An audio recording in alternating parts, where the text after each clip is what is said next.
Evening, members, ladies and gentlemen. This is a meeting of the Development Control Committee. It's 6:30. We'll start the meeting. I'll explain a little more about the procedure for those who may not be familiar with it as we go through the programme. Firstly, to tell you, we are not expecting a fire alarm. So if you hear something that sounds like a fire alarm, we must assume it is a fire alarm. And therefore we leave through the marked exits.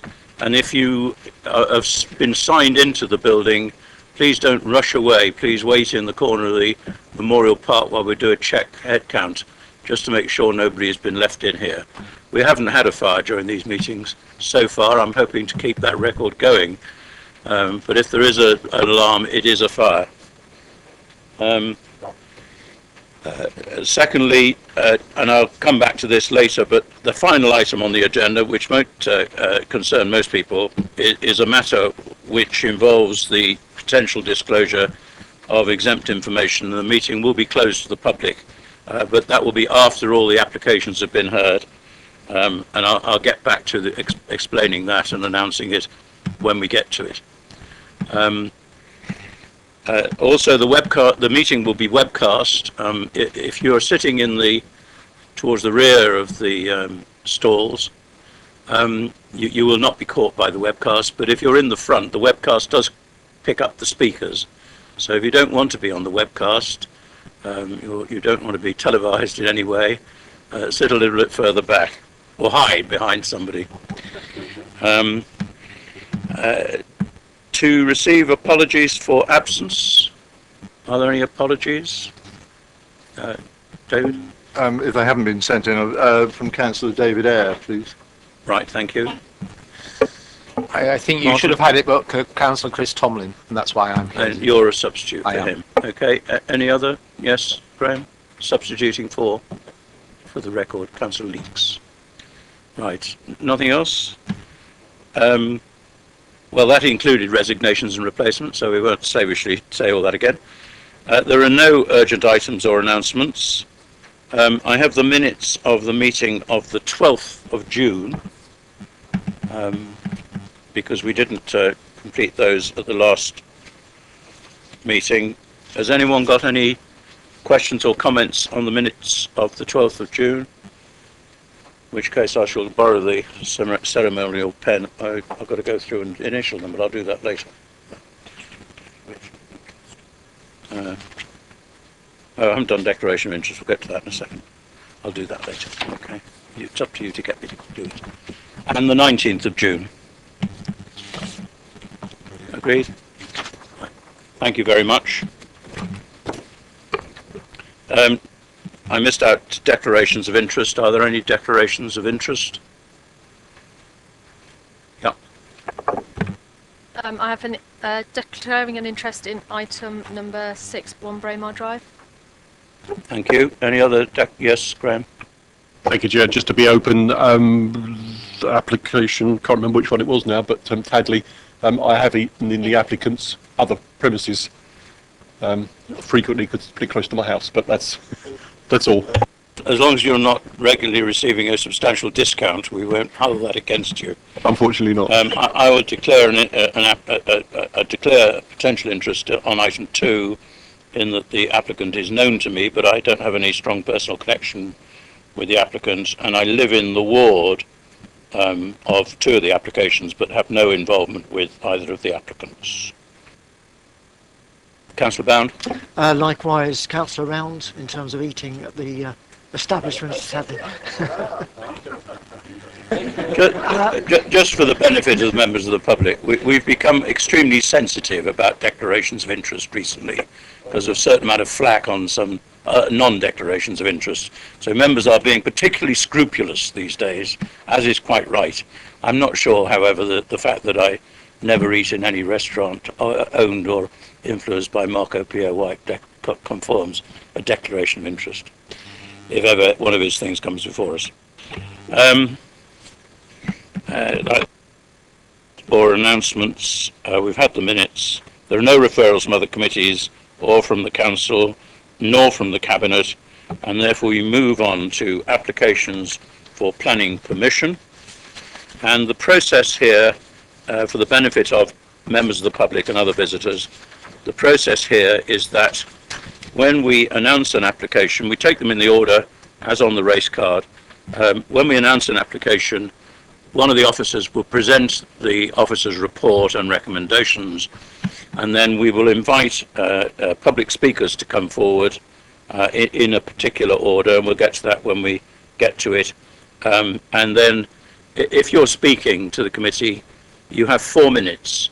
But if there are, for example, 3 people speaking in objection to an application, the objectors between them have 4 minutes.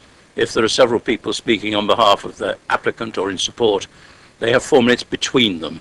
So if there's several people want to speak about a particular application, you're well advised to agree amongst yourselves that 1 or 2 will represent you and that you coordinate what you say, because 4 minutes ends quite quickly.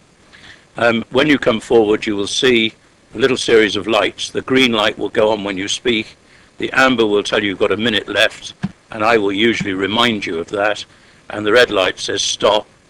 We're not that discourteous because we usually allow you to finish the sentence. You are well advised to wind up, because it's a great shame if you get to the peroration of your talk and we cut you off and you were about to say the most important thing, which hopefully you said earlier in the process. So we'll go through that as we get to it. And if the I have to speak on the first application, which is Gresley Road. I've got Mr. Beavers as in objecting to the application. If you'd like to come forward, please. Not here? Right. In that case, if Mr. Barron would like to come forward on behalf of the applicant. Not here? Yes? But when we get to you to speak, you press the large black button to get the microphone on. When you finish, you have to press it again. And if a member asks you a question, you've got to press it to answer and then stop. Press it again when you're finished, but we'll remind you of all that. And so if we ask officers to present the application, please. Thank you, Chair. The application before you is for the erection of a mixed-use campus scheme for Network Rail, incorporating a 3-storey multi-purpose building for training and route operations, a welding facility, external training track, pedestrian footbridge, and other ancillary recycling and gatehouse buildings and hard surface and soft landscaping works. The development will bring significant economic benefits to the local economy, utilise a vacant brownfield site within a sustainable location, and improve pedestrian access through the delivery of a pedestrian footbridge. As members will note from the update paper, 5 conditions are proposed to be amended. Mainly the triggers are being amended to allow the early works to commence without compromising the point of the conditions, just to facilitate the development. The development is recommended for approval subject to the completion of a Section 106 agreement, the conditions listed in the committee report and as otherwise amended in the update paper. Thank you. Mr. Barron, you have 4 minutes. Thank you. Just to introduce myself, my name is Andy Barron. I'm a planning consultant for Arup, and I've been working for the last couple of years with Network Rail in developing this scheme, which is before you this evening for consideration. As I say, we've as a team worked very closely with the Borough Council and Hampshire County Council and stakeholders over the past year or so to develop a scheme that we believe is of a high quality and sustainable design, makes very good use of a vacant brownfield site, provides significant local economic benefit by creating new means of employment and supporting the wider regeneration of Basing View, is in accordance with relevant national and local planning policy, and therefore I believe the scheme is should be approved this evening by yourselves. I haven't necessarily prepared a speech as such. I was prepared to respond to what I believed would be the objector's points.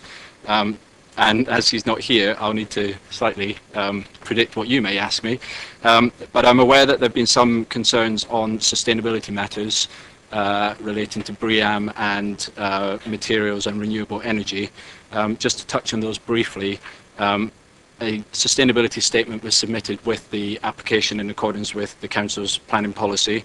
This document set out a number of measures that are inherent to the design, including such matters as the energy efficient building design from materials, large amounts of glass for natural daylighting, the orientation of the building to maximise solar gain, passive ventilation where possible, and a combined heat and power system. There are also a number of water efficiency measures to reduce water consumption, rainwater harvesting, low flush toilets, water saving devices, sustainable drainage design across the site, along with the actual incorporation of cycle parking and travel plan measures, which are also tied into the proposed Section 106 agreement. In terms of renewable energy, the assessment did consider a range of renewable energy options for the scheme. These range from photovoltaic cells, wind power, biomass, ground source heat pumps, but for a number of technical reasons it was considered that these weren't viable for the scheme going forward in terms of the amount of carbon reductions per against the cost of the technology, and therefore the ground source heat, the combined heat and power system was proposed. This in itself does offer reductions on electricity use from the grid by being able to recycle heat from the engines to actually pass it to cool the building at hotter times of the year.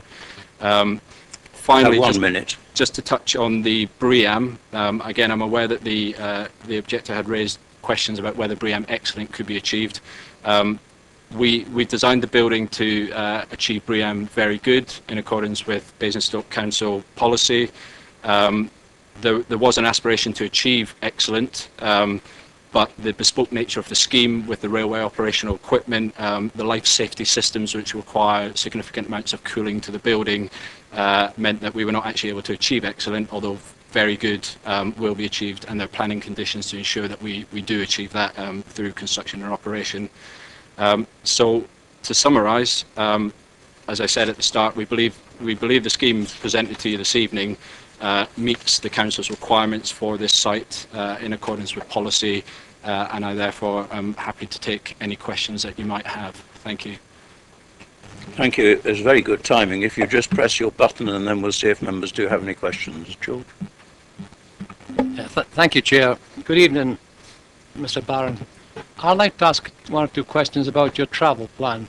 The reason I was concerned by the objector, he was concerned about the increasing traffic in Nolan Hill. But as I understand it, this site is to be used both for full-time permanent members of staff and also the majority will be delegates. How do you intend the delegates to arrive there?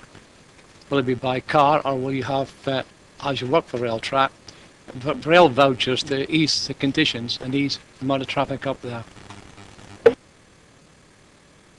Okay, yes. A draft travel plan was submitted with the application, and there is a proposed clause in the Section 106 agreement to require a final travel plan, a bonded travel plan, to be delivered and signed off by the Council. We've had significant discussions with Hampshire County Council as the Highway Authority in preparing the application, and also since the application has been submitted. There are a total of 233 car parking spaces provided on the site, which is significantly less than the number of staff and delegates who will be on site. Because of the operational nature of certain elements of the scheme, for example, the Railway Operating Centre, which is a 24/7 facility and critical to the operation of the wider railway network, there is a requirement to provide car parking spaces for certain numbers of staff, given shift changeover times, tying in with the rail network timing. The travel plan will seek to manage those non-critical staff arriving at site, and all delegates arriving at site will not be offered a car parking space unless there are exceptional circumstances, such as disabled staff, or if people are arriving with equipment as part of a training course, there may be a need to have a car parking space. But as I say, the travel plan will seek to encourage staff to reduce private car usage to the site. For delegates, office-based staff who work 9 to 5 hours, principally for those staff to seek to reduce car use. Thank you. Martin? Thank you, Chair. I'm sorry that you're not able to reach BREEAM Excellent, but never mind. The width of the so-called footbridge, how wide is that? I have to admit, off the top of my mind, of my head, I don't know. The footbridge is designed to be a pedestrian footbridge. Cyclists will be able to use the bridge, but there'll be signage to encourage them to dismount to avoid pedestrian and cycle conflict. So it will be an access across for both, but it will be predominantly a pedestrian footbridge. Right, so if pedestrians are going across, pushing their bikes with obviously the pedals sticking out, there'll still be enough space without them hacking into the ankles of pedestrians coming the other way. Yes, I mean the bridge is designed to all Disability Equalities Act requirements, so it needs to be of a certain width for wheelchair users and mobility scooter users and such like to be able to access that, which would be wider than the width of a pedal bike anyway. Right, I'll perhaps come back to the officers for more detail if they have it. You're doing recycling on site. Can you embellish that a little and say what sort of things you're recycling and how that's going to be treated?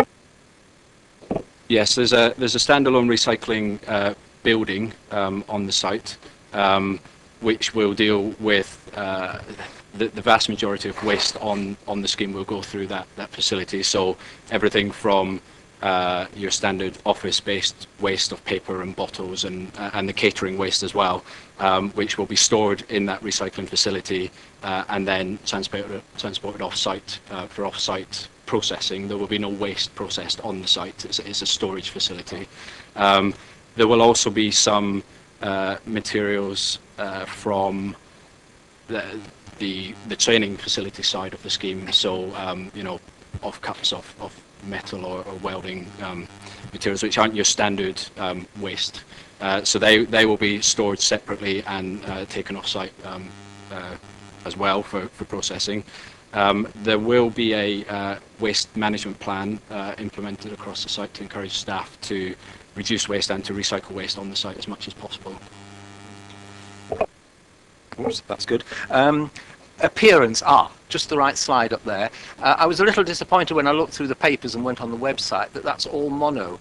Now, as part of the aftermath of the viewing, I sort of went round to see how the impact might be on Basing View, which you will probably be aware we are refurbishing in a big way and trying to make pretty, and I felt it was quite important as to how that building looked from Basing View. And you mentioned glass to break it up and all the rest of it, but what's the sort of colour scheme, what materials? It does in fact, I see on the update sheet, which I've not had time to read, but there's reference to materials being agreed, but what's your thinking, what colour that might be and what sort of materials, please? Yes, I mean there is a condition requiring details of material to be submitted and approved, principally because at the stage at which you submit for planning, the detailed design has not been completed by that stage. The scheme submitted for planning approval, the process of working through the design, we work quite closely with the council's design officers through the pre-application process. So we submitted an early scheme formally to them for comment, and we received a number of comments back relating to design, which were principally about the main building itself and the massing and the elevation and measures to attempt to break up the long facades from a visual point of view so that you don't end up with one long facade that's very dominant. So you'll see from the elevations drawings and from the visualizations that the building is essentially divided into sort of vertical elements of different materials to try and break that horizontal massing, together with then vertical and horizontal louvers, which act to shield occupiers from overbearing sunlight. In terms of materials, the palette of materials is the metalwork, I believe, is a material called anthracite. That's the proposed, which is a sort of muted grey metal finish to it. which is then mixed with the glasswork and the metal and wooden louvers to try and break up the monotone appearance. Unfortunately, the black and white images do make it look rather grey, but the idea is certainly not for it to look like that. There were colour images in the application documents and the design and access statement. I just ask how many more questions you're going to have, Martin. I've got several more speakers. Yeah, sure, Chair. I have one more, and it's sort of a plea more than a question, because I've spoken with officers and Mr. Rose. Now, since you are going to be encouraging people to come by rail, or your clients are, there'll be a lot of pedestrian movement from the rail station. And one of the problems is that if one comes from the rail station, the first obstacle one meets is a rather narrow path, which is between the Network Rail car park, or the South West Trains car park, and an embankment. And that's terribly narrow. And I spoke with Mr. Rose on the site visit, and he ummed and ahed and said there wasn't enough space, but there is quite a lot of space between that path and the car park. And I don't know whether officers would be minded to commit you to do that, to widen it into that space. But could I have an assurance that that will be looked at? Because at the moment, that is going to be the most difficult and user-unfriendly pedestrian area. And as you are the landowners, or Network Rail are the landowners ultimately, there's an opportunity to widen that path. Now, in speaking with officers about it and seeking to have it as a formal condition, they said that you were resisting all the things that were being imposed upon you by road changes and so on, and that further adjustment might be difficult. I think all it needs is not necessarily for you to do the work, but to agree that the land can be encompassed in the footpath, and how it's paid for can probably be settled in another way. Is that something you could explore? Okay, a couple of things to suggest. As you're aware, I'm not Network Rail, so I can't answer for them on an aspect that's not included within the planning application, which was my remit. However, I do know the footpath that you're referring to, although I don't know the history and the technical details of widths and dimensions of the footpath and the adjoining car park. I'm aware that there's a car park to the north of the footpath, which I believe is Network Rail owned, which from discussions with Mr. Rose, I understand is a tight car park in terms of vehicles being able to get in and out of car parking spaces. So any suggestion of land take into the car park would obviously have to be tested from a sort of highway safety operational point of view.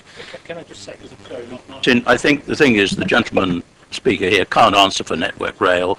I think we can put these questions to officers and find out what, if any, requirements can be imposed, and also we can put an informative in, but I think we'll pick that up with officers, if you don't mind.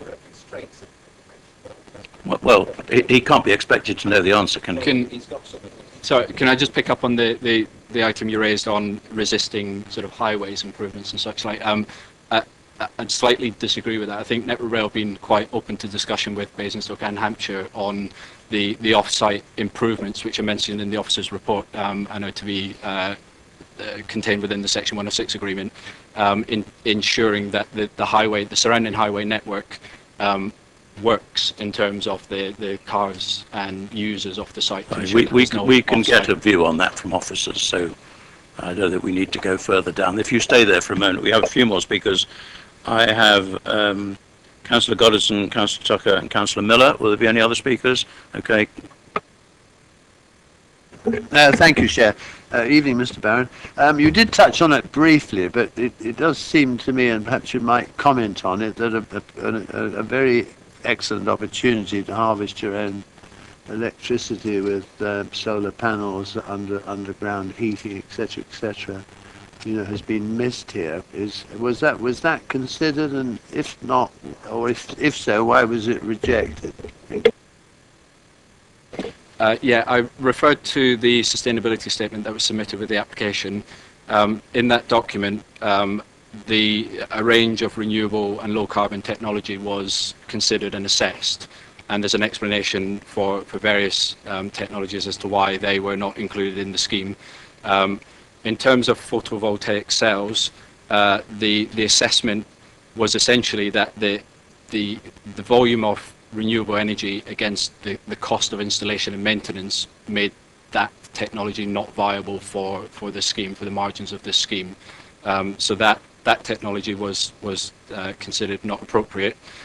Wind turbines were also considered, but again, because of the location of the site and the requirement to achieve certain wind speeds to generate sufficient electricity, there was a belief that you would have to go extremely high with a wind turbine to get sufficient return back, and that would therefore have sort of detrimental visual impacts on the local setting that we believed would be inappropriate.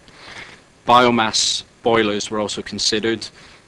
They unfortunately require quite a large storage area for storing fuel on site to be able to use in the biomass boiler, and the aspiration of Network Rail was to minimise land take as far as possible, not take too much land, to also allow the remaining section of that triangular site to remain in council ownership for future development if that was the case.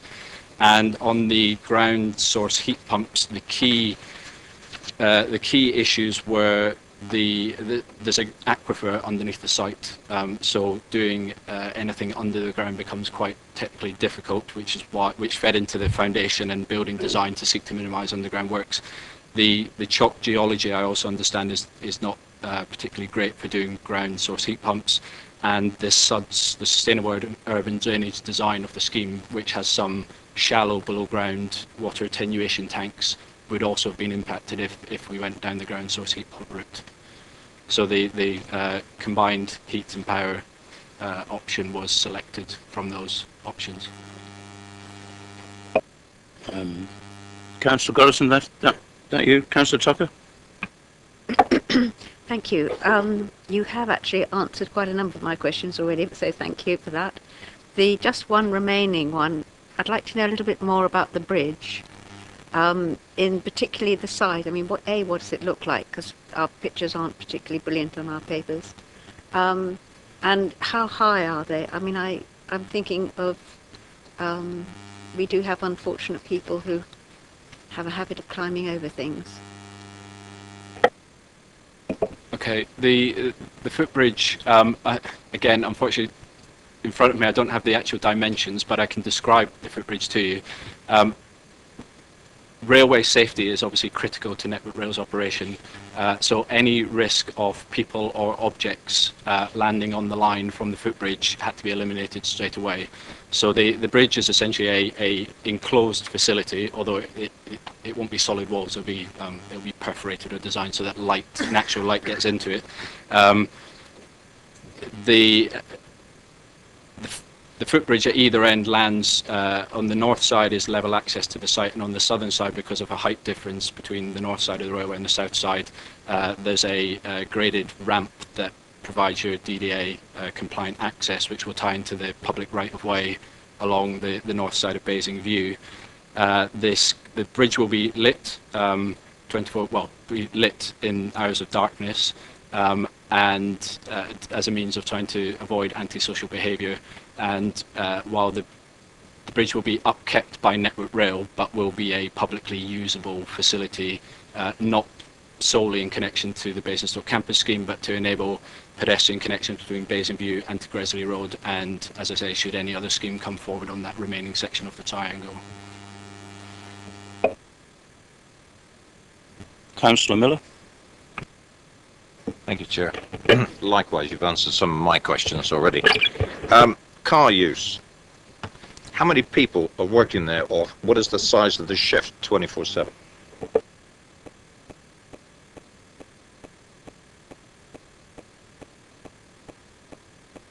Sorry, I do have these numbers in front of me somewhere.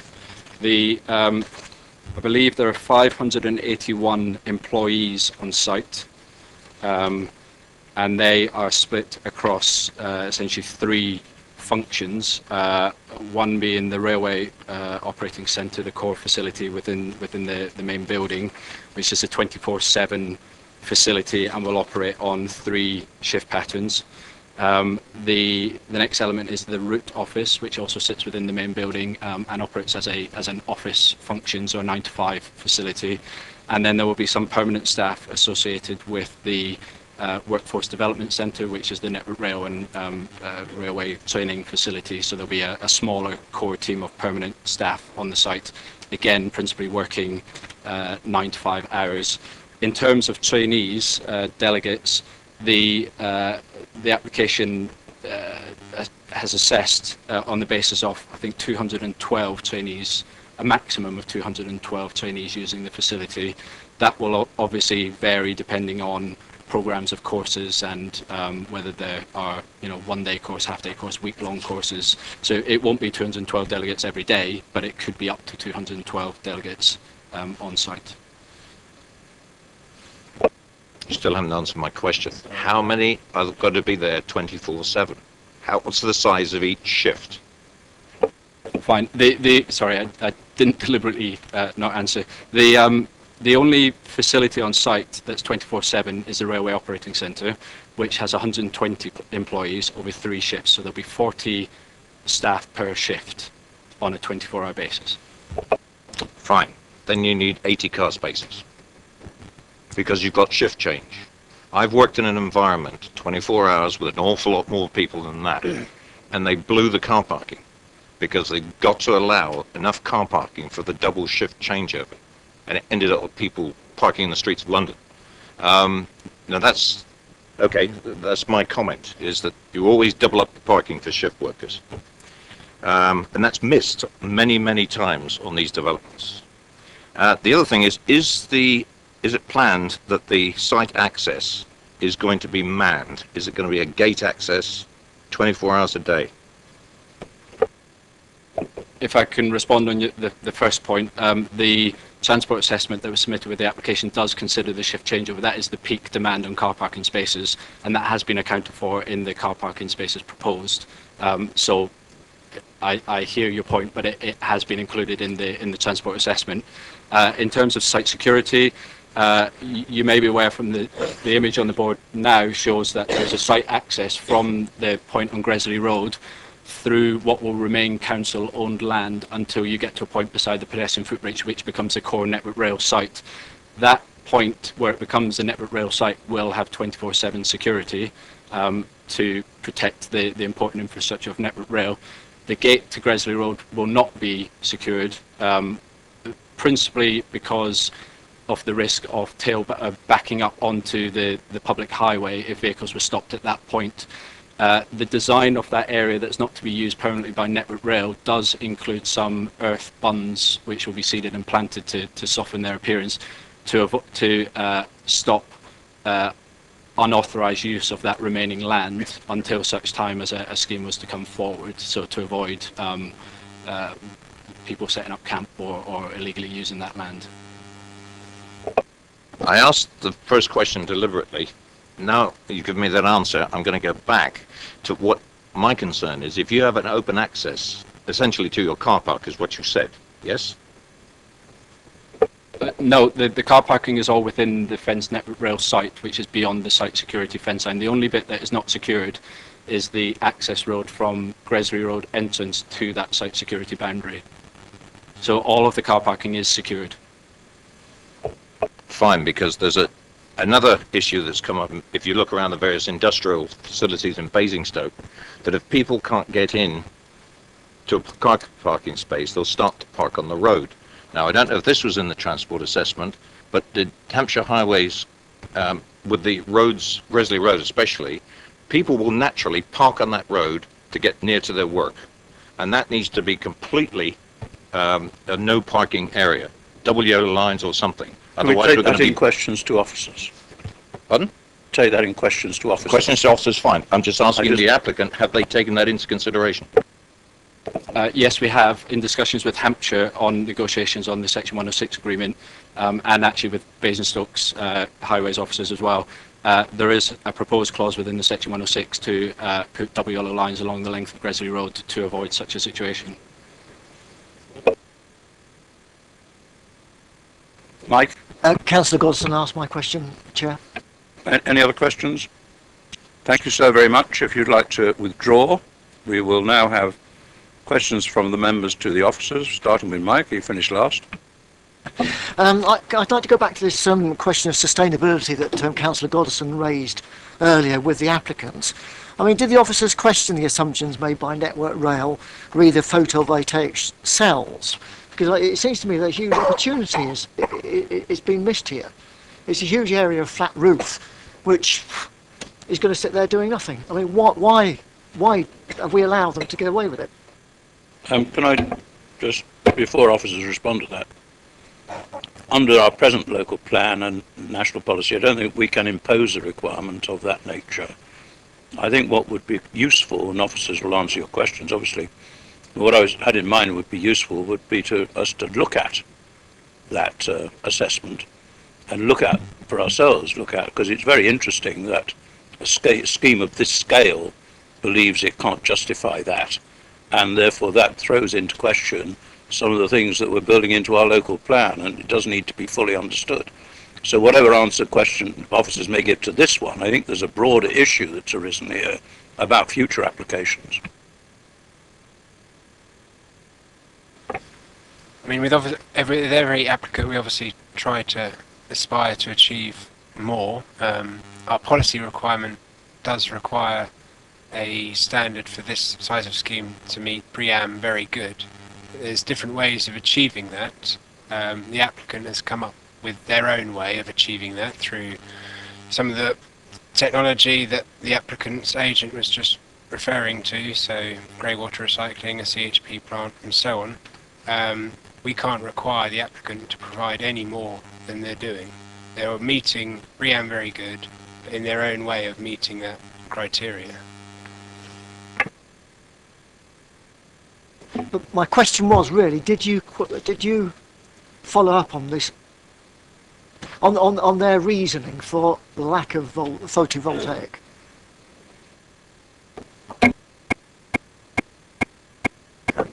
I think the answer will probably be no, on the basis that effectively, as soon as Mr. Frank says, as soon as they've met the requirement, the council's own requirements for BREEAM very good, in whichever package of different measures, that meets the requirements. Now, I entirely agree with Councillor Mitchell's comment that if there are additional points which the council would nevertheless like to bring to the applicant's attention, that they members feel there's a missed opportunity, if you like, to do other things as well, it would be entirely appropriate for it to be put on as an informative, but it wouldn't be something that we could insist upon through any condition or require as part of the negotiations.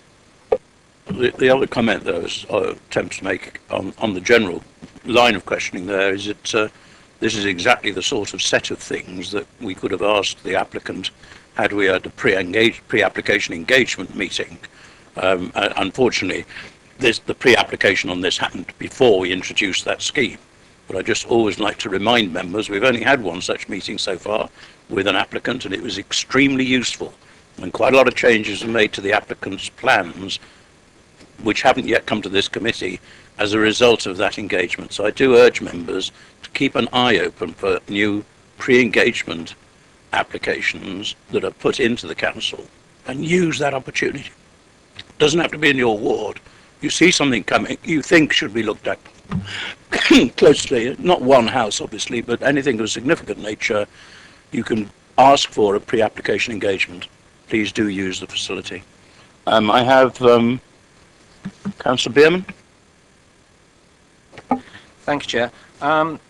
I did read this report with some diligence, as you might have noted, and it referred to the highway modifications to be made at the Daneshill roundabout, but it's not amongst the papers. I then went to the website, and after opening up about 20 PDF files, I lost the will to live, and so I still don't know what's proposed at the Daneshill roundabout. And could the officers just talk us through what's happening there, please?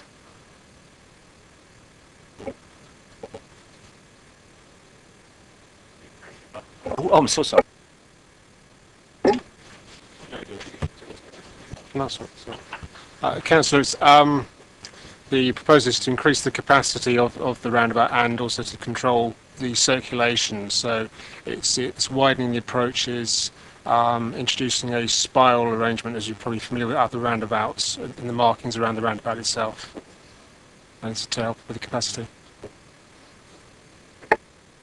So it's just a slight widening of the access roads and the splays there onto the roundabout, you're saying, and road markings. That's fundamentally the core of the roundabout will remain as is it? The core of the roundabout would remain as is. Yes, it's widening the approaches, having 2 lanes on the approaches and on the exits.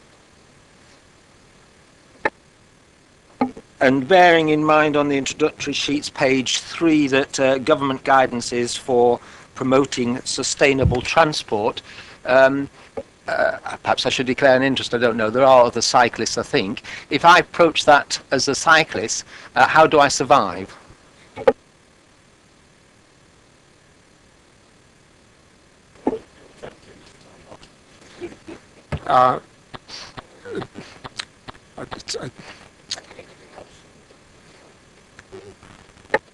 If it helps you, I submit that the speeds and obviously the traffic density, because that's why it's being changed, are going to be seriously increased at that location.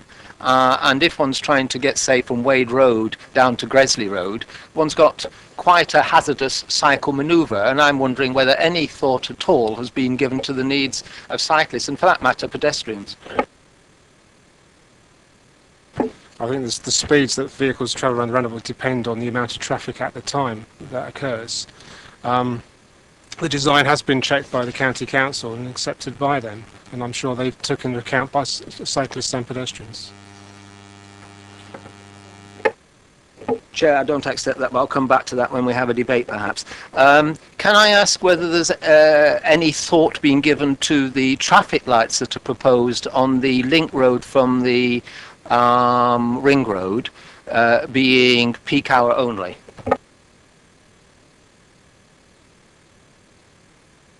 Afraid I can't answer that, Councillor. The consideration of the signals design is with the county council. Chair, is there anybody who can answer? I mean, it seems to me something that's relevant to this consideration. I look to officers to answer the general question. I mean, it seems to me that, in general, the specific design of roundabouts, except in few exceptional cases like the famous Tesco one, where the design of the roundabout was absolutely central to the application and a major matter of controversy. I think the detail of how the money is used on a particular roundabout at below the general level is not something that's generally determined as part of the planning process, but I'll leave it to officers to work out how we can intervene with that if members are inclined to do so. But I've got a feeling it's not something that can be conditioned on the application. It's a matter between this council and the Highways Authority, i.e. Hampshire County Council.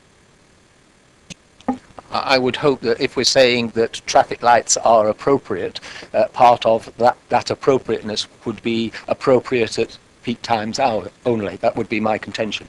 I wonder whether the officer can answer the question I put earlier to the applicant about the width of the bridge. Yes, the width of the bridge is 3.5 metres in width clearance. And in answer to Councillor Mr. Tucker's question, the height of the bridge was 3.2 metres to the roof, and then if you're measuring to the supports, it's 5 metres, but that's obviously the supports, not the actual enclosure. I'm presuming that the officers are, again, going to tell me they're content with that width of that bridge. The width is sufficient to allow pedestrians and indeed cyclists to pass. One last question then, coming back to where we came to an end on the discussions with the applicant. I don't know whether you're aware of what I'm talking about, but if one exits the station complex as such and is to the south of the car park, the footway along there is pretty narrow. And when at peak times people are trying to pass each other, it's not the easiest thing to do, particularly when the bush maintenance isn't up to standard. To alleviate that problem, because as I say, I think it will be the least desirable stretch along there, and bearing in mind we're supposed to be making things better, it was pointed out by Network Rail, quite understandably, that they didn't want to reduce the surface of the car park. Well understood, and why it's understood. But there is a good metre gap between the edge of the footpath and the crash barriers that they have at the edge of their car park.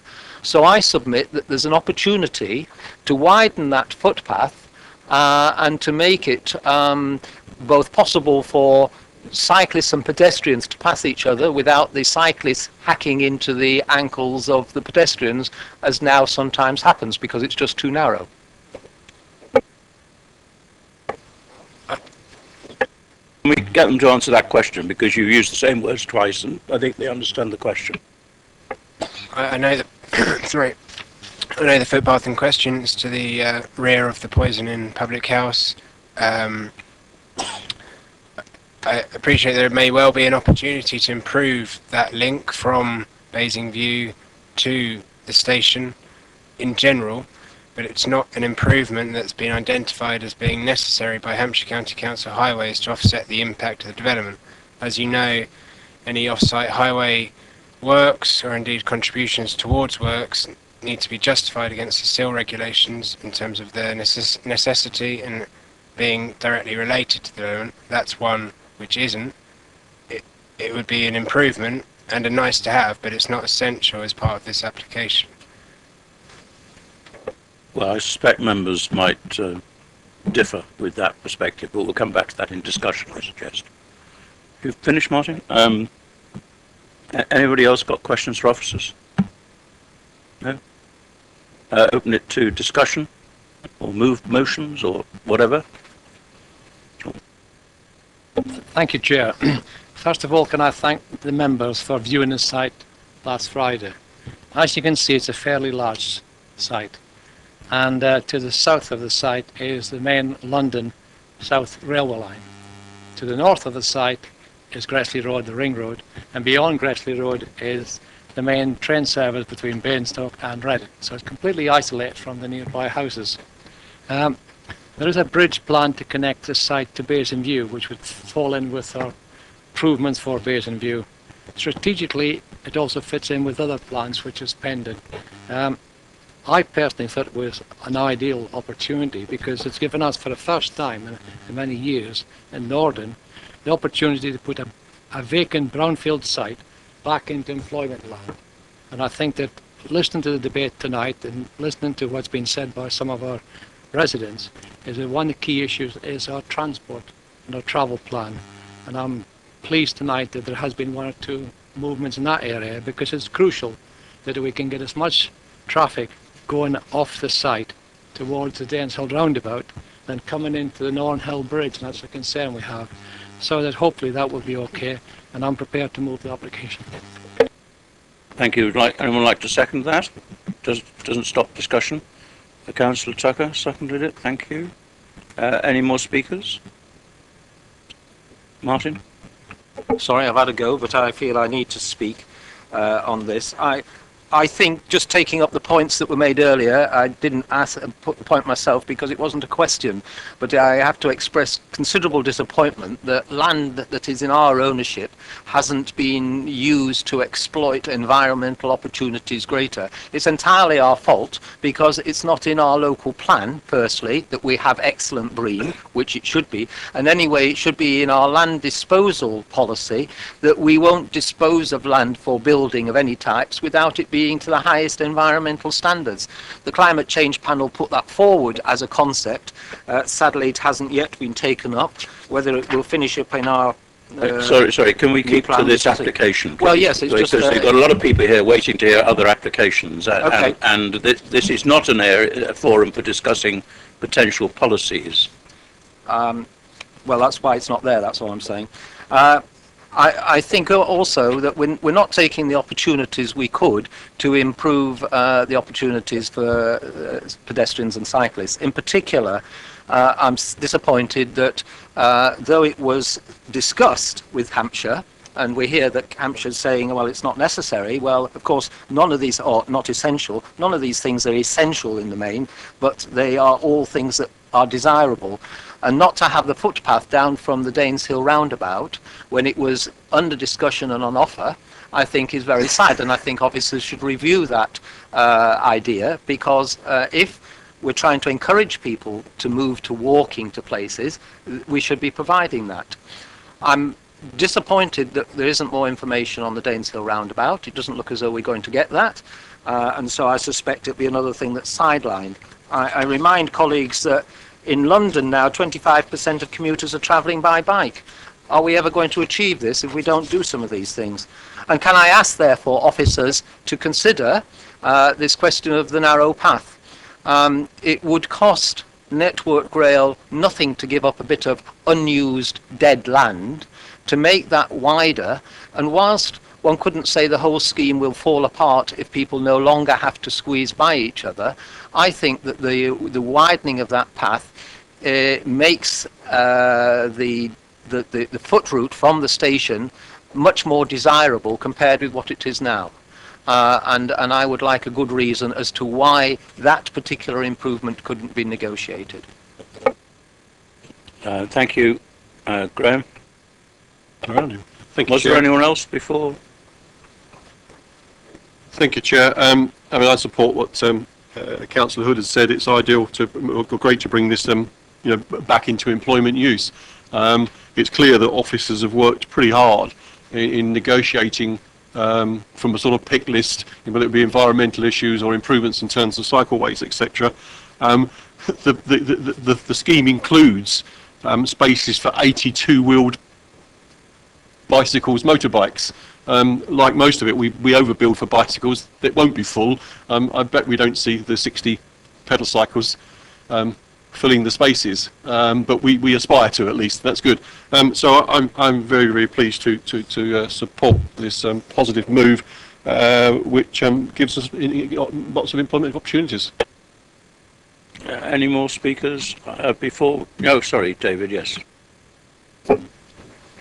It's okay. Try not to repeat anything that's been said, but certainly I commend the scheme. When I think of the alternatives we might have had on this site, certainly I'm very pleased with what we see before us. I mean, ironically, I was going to congratulate people on the width of the footpath that's been referred to, the footbridge, because it's about nearly 12 feet wide, I think, and in terms of some of the claustrophobic things that we have elsewhere, I thought it was well designed and clearly would, I hope, meet the needs of the pedestrians and those on bikes who will be walking, I hope, over that bridge. In regard to what Councillor Bierman says, I mean, I do accept the point he makes about that very restricted path at the back of the public house, and if we are able to put on an informative or a commentary which actually encourages some further discussion around that within the limitations that apply within this application, then I think that would be commendable. Clearly it isn't essential.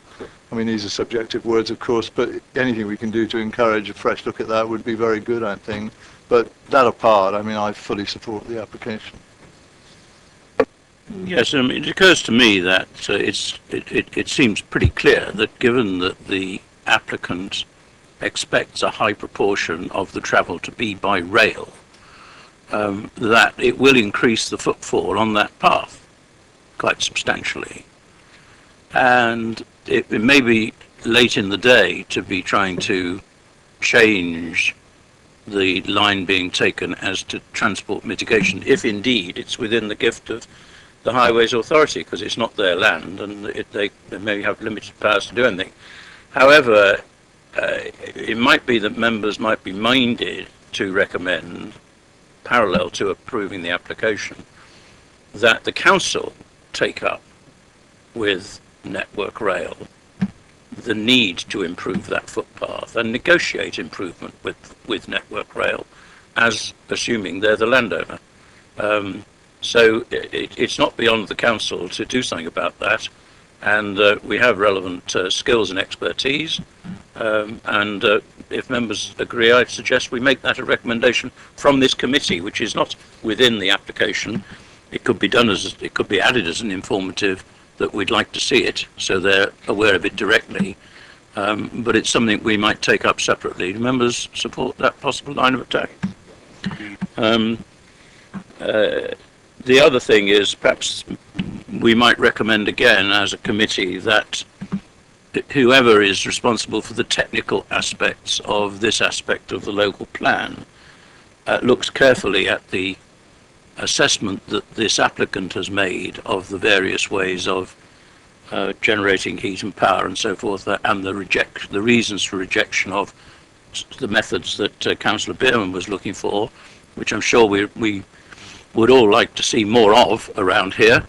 And I know that, having looked into myself, some of these things are not cost effective or feasible. But we should learn from these lessons while we're writing the local plan, so that we get the local plan right. And it would be very helpful, as I say, if we made a recommendation, if members will agree, that whoever is responsible for that aspect of the local plan looks closely at this particular assessment, and if necessary talks to the applicant about it, so we fully understand how they've arrived at that judgment, and that we know about those things rather than being shocked and surprised when it happens. Members agree with that? Right. Okay. Those in favour of approval? Okay. The application's approved. Officers, please comment. Thank you, Chair. The application has been approved subject to the completion of a legal agreement, conditions in the committee report and the update paper, and an additional informative as requested. Thank you very much. We now move on to item 2. I trust that remaining items won't take quite so long as that. For the benefit of those who are desperately waiting to hear about something. Item 2 is the combined heat and power plant at Apsley landfill in the Whitchurch ward, and I think we have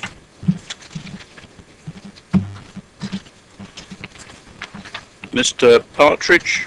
We don't have any objectors registered to speak. Mr. Partridge, if you'd like to come forward, I'll ask officers to present the application. Thank you, Chair. This is an application for the siting of a combined heat and power plant with associated infrastructure, including the laying of pipework. There is an update, which is on page 3 of the update papers, which relates to a comment in the main papers on page 46 about the fuel used to create the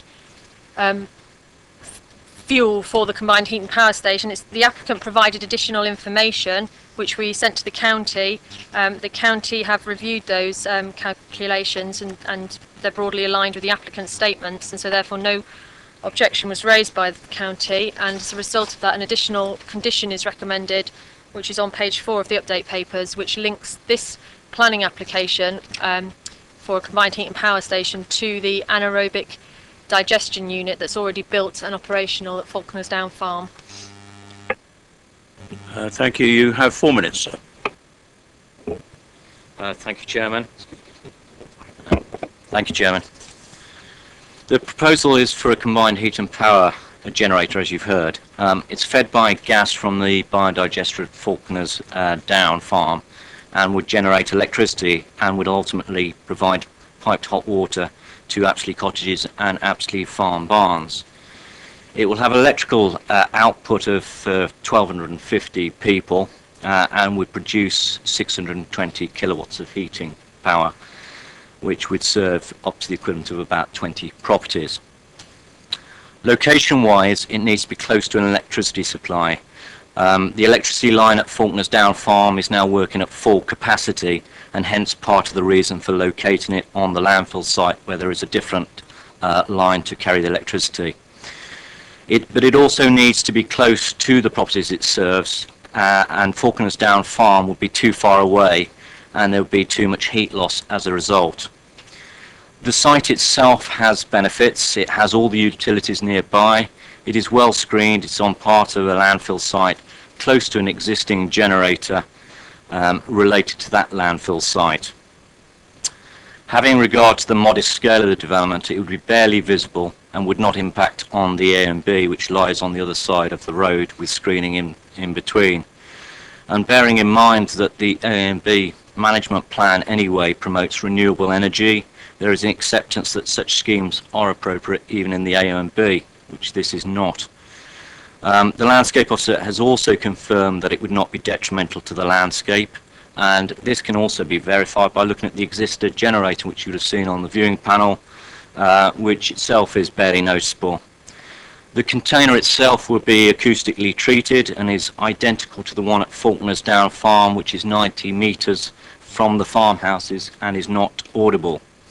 A noise report has been provided, and your environmental officer is content that the plant would not be detrimental to the residents of the nearest properties, which are 250 metres from it. Your own policy, of course, encourages renewable energy, and today I've heard in discussions the need for renewable energy, and of course the National Planning Policy Framework strongly endorses the need to move to a low carbon future and gives significant weight for renewable energy schemes.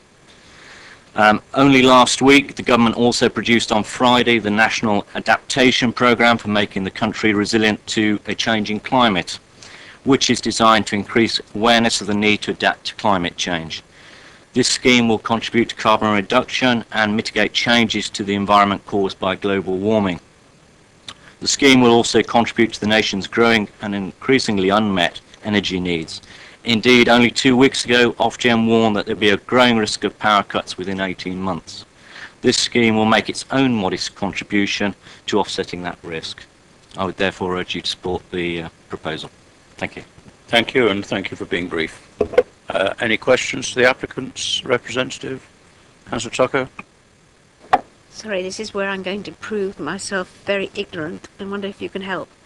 In our report, it says that during this process, up to 60% of the digestible solids were converted into biogas.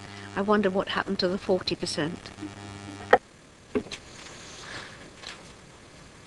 The 40% is the waste, effectively. It's not that effective, and it will be converted to fertiliser effectively,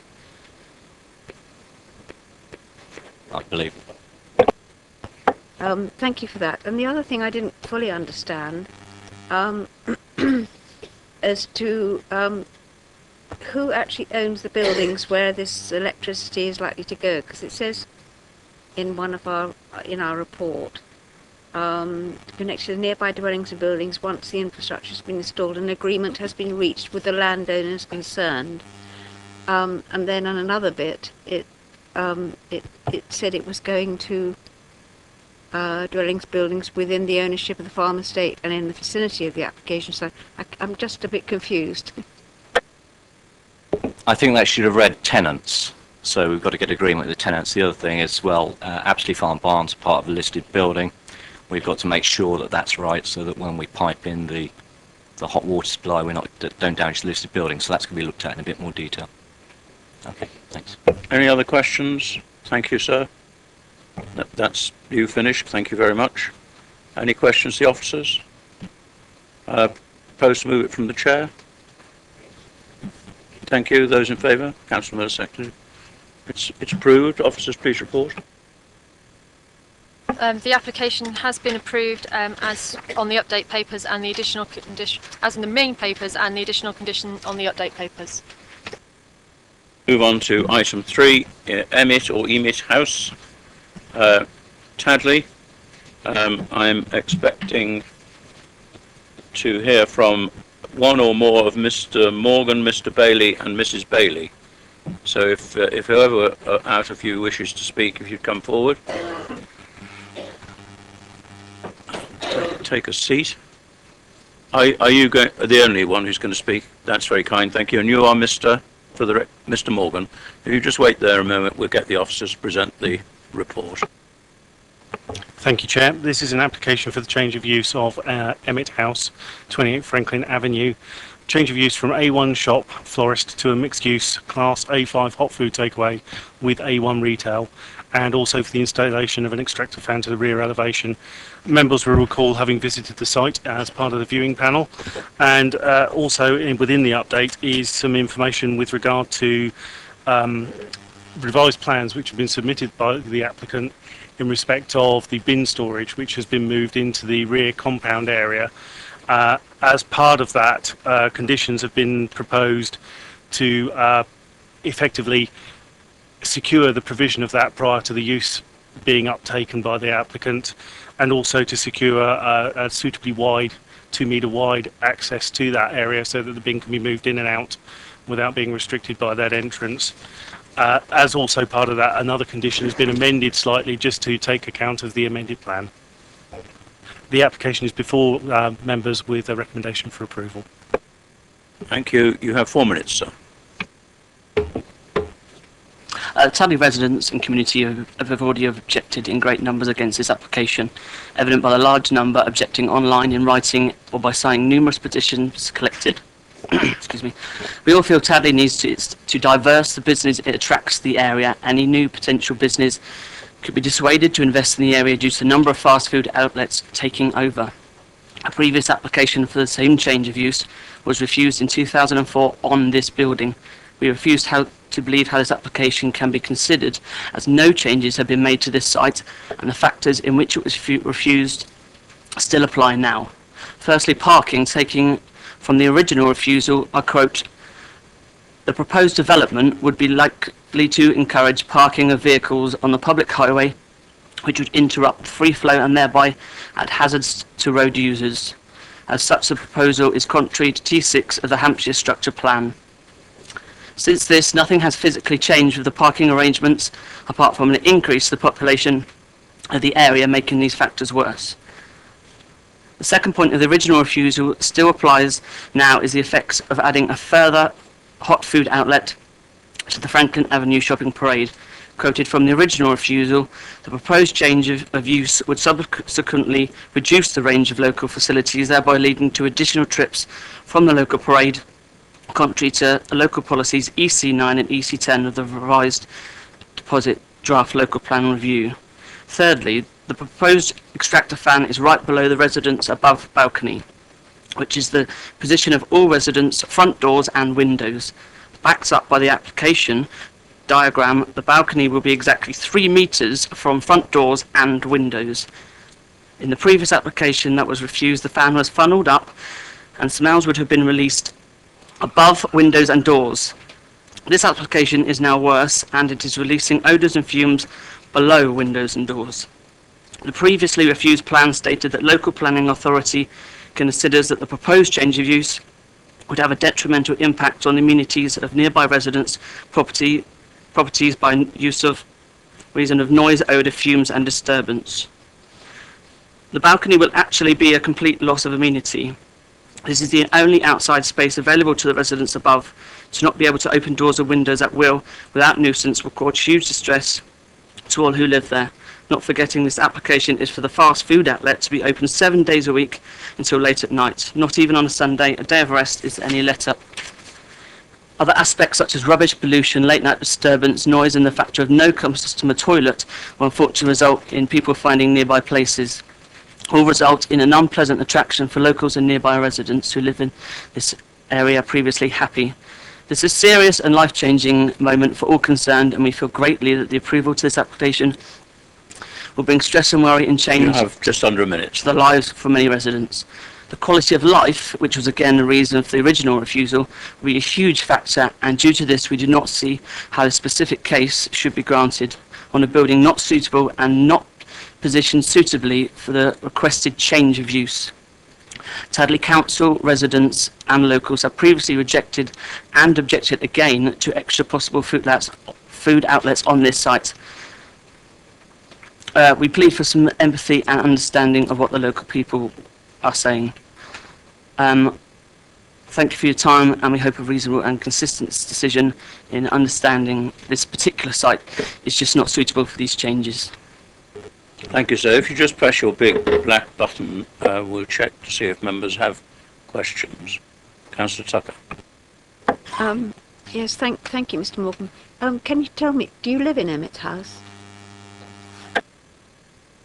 I've lived in Tadley for, 35 years. The property was owned by my father, who recently passed away, and I wish to take the property on.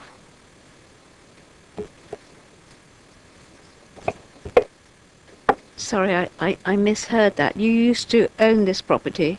Is that what you said? No, my father lived in it for 12 years. Yes. Yeah.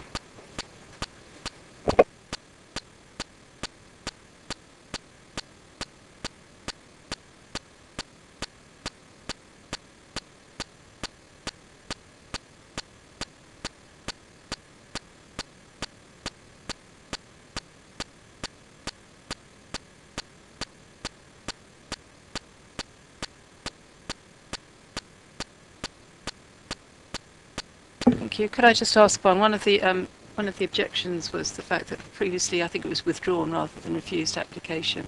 One of the grounds for recommending refusal was the impact that the extractor fan would have on residents.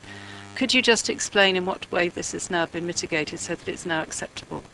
Thank you. The previous application was withdrawn because there wasn't sufficient information submitted with the application for officers to be able to conclude, to be able to have any conclusion as to the impact, if you like, of the extraction system on the amenities and neighbours. What has happened in this respect is that this application has been accompanied by a noise and full specification of the extraction system, which has been put before the environmental health team, and to which they've raised no objection on the grounds of disturbance to neighbours in terms of noise or smells or odour. More information has been submitted, yeah. Any other questions? Do we have a ward member? No? Oh, you're going to speak, right? Thank you, Chair. I think it's I'm not the ward councillor, but it's a metre or so outside of my ward, and serves many of the people. I mean, it is. I understand what some local people are saying. I understand what the wider people are saying. At the end of the day, these are retail outlets, and they have been retail outlets for a number of years. There are concerns in the area that retail outlets are not being taken up. The premises used to be operated by a firm called Tulip remain empty. The wedding shop remains empty. Two very large units on adjacent to Emmett House got converted from retail to dental surgery, and in some ways that must have improved and made more parking available, because the previous operation there was a convenience store and off license. So there would have been people going to that very, very large shop from 6 in the morning to 11 at night. So generating a lot of throughput, which doesn't happen anymore because it's now a dental surgery. Other shops where the wedding shop is a cycle shop, but mostly their business is online. So you have 3 units taken there, which are not serving the retail needs of the wider population of the whole area. It's Silchester, Borkhurst, Tadley, Pamber. All of those areas will be using those retail outlets. So whilst I sympathise with some of the objections that have been raised, I do feel that we must encourage these units to stay as retail units. Again, the one next door, whilst appears a retail unit, it hasn't got any retail use now. It's used as an office stroke workshop, so people don't go to that unit anymore for taking their IT equipment for repair.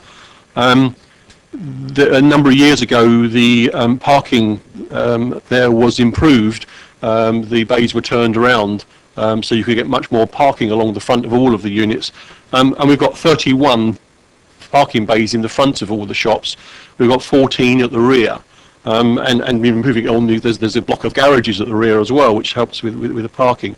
I spoke to the other ward councillors, and they have the same mind. As we walk past or drive past, there are often empty spaces. In fact, the photograph there seems to show some empty spaces. 9 o'clock this morning, there was 5 cars parked in all of those spaces. The 14 real ones were completely empty. 9:15 last night, there were 4 cars parked in all those spaces. So I don't really believe that there is a massive parking situation, and so that's been dealt with. And in terms of the odour, we know that officers worked hard with the applicant to ensure that the specification here was for an odour-free extraction system, and obviously a system that doesn't give off noise.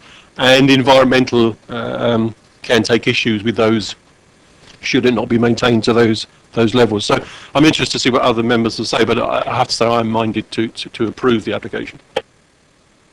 Councillor Bierman? Thank you, Chair. I'd like to just come back to this question of the odours. The objector said that the withdrawn application had a system of funneling things over and above the building, if I understood him correctly, to remove the odours. I know one can judge sound and noise by decibels. I'm not quite sure how one measures odour and who the arbiter is of something being odourless. I do know that it's if one has a constant smell of particularly the same type.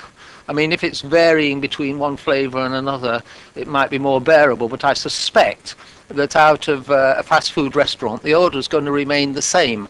And I suspect that it'll be very hard to maintain it completely odourless. And in fact, I need some more convincing, personally, that can be achieved, because inevitably, whilst I support wholeheartedly what others have said about the importance of the vibrancy and the local retail opportunities, something that's giving off odours is quite different from any other sort of facility, and I think that needs to be considered much more deeply. I take it we don't have an environmental health officer to give us expert advice this evening. Do you want to speak? Thank you. It's just really picking up on that point, Councillor Bierman. Two issues really. One is in terms of the extraction system. Councillor Mitchell's absolutely right. We don't have an environmental health officer here to answer that, but certainly the environmental health officer has reviewed the information that's come in. So again, like a similar application that came to the committee a few cycles ago, it's not a situation where a condition is being applied to get some information in to then see if it meets the environmental health officer's sort of requirements in terms of what the odour and noise would be. It is that a specific proposal has been put forward, that's been considered, and the condition therefore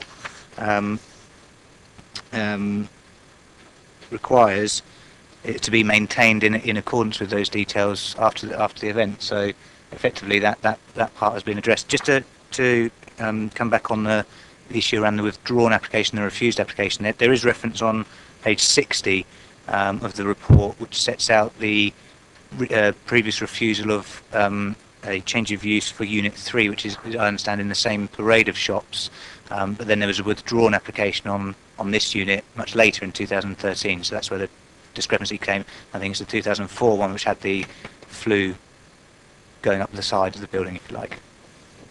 Graham wants to come back. So may I just come back on that answer? I'd just like a bit more clarification of who is the arbiter of when something is an odour or not. Who is that the end of the day the environmental officer individual judgment?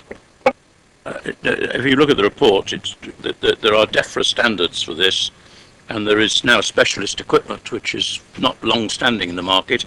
We have had a very similar case before us recently. Probably a year ago now, and I'm not aware of any complaints that have arisen on odour since that application was approved. I'm sure somebody would have told me. But there is now technology which does effectively purify the air. The issue is whether it's maintained properly, and the condition says it must be maintained in accordance with the manufacturer's requirements or recommendations. The thing is, if there is a nuisance odour, then environmental health have powers to make sure it is stopped. But I think we have no choice but to respect expert advice on this, because we can't actually go around testing all the necessary equipment ourselves.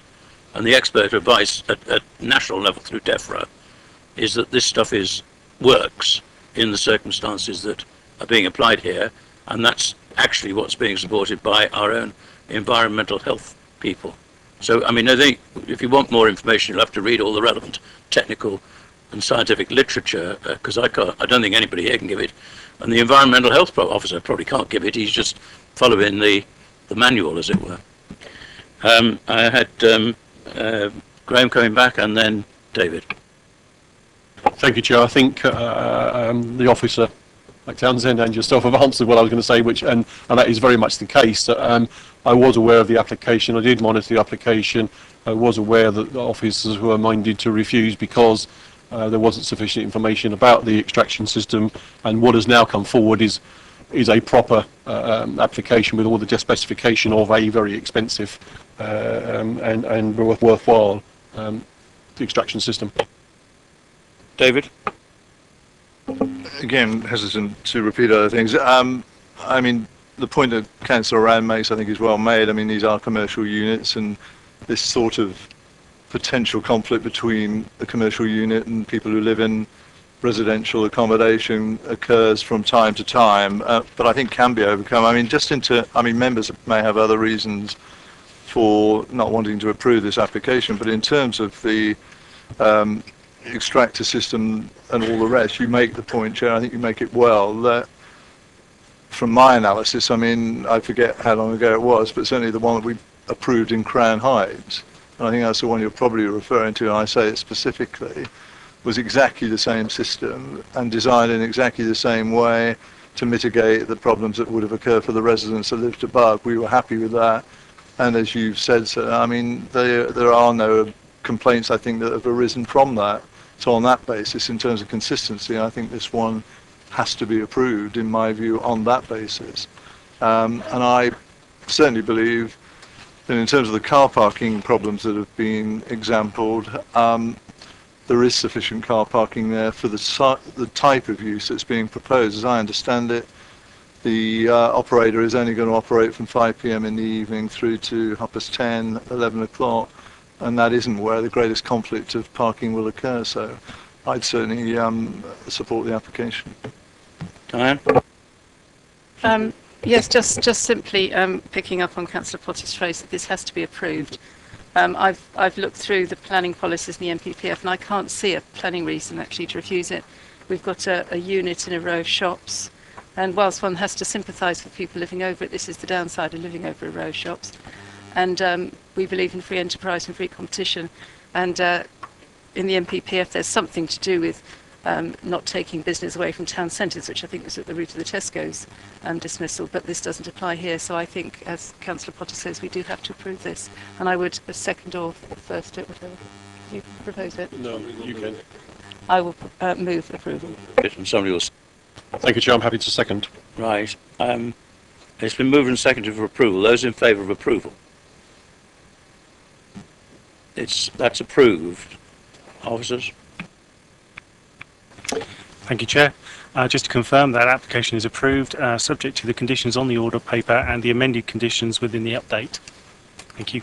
Just have a couple of matters arising out of that to draw to members' attention. And that is, firstly, there's a comment here about sewerage and blocked drains, which are not material matter for the planning application. That may be the case, but please, will members support a recommendation from this committee that environmental health or whoever is suitably responsible investigates that, because we have a history of known sewerage problems in Tatley, and that might be a very simple matter of a blocked drain, or there might be something else connected with it, and it's a real problem for local people. Somebody ought to do something about it, and it's really up to us to investigate that. So if members would agree, I would make that recommendation to be reported from this committee.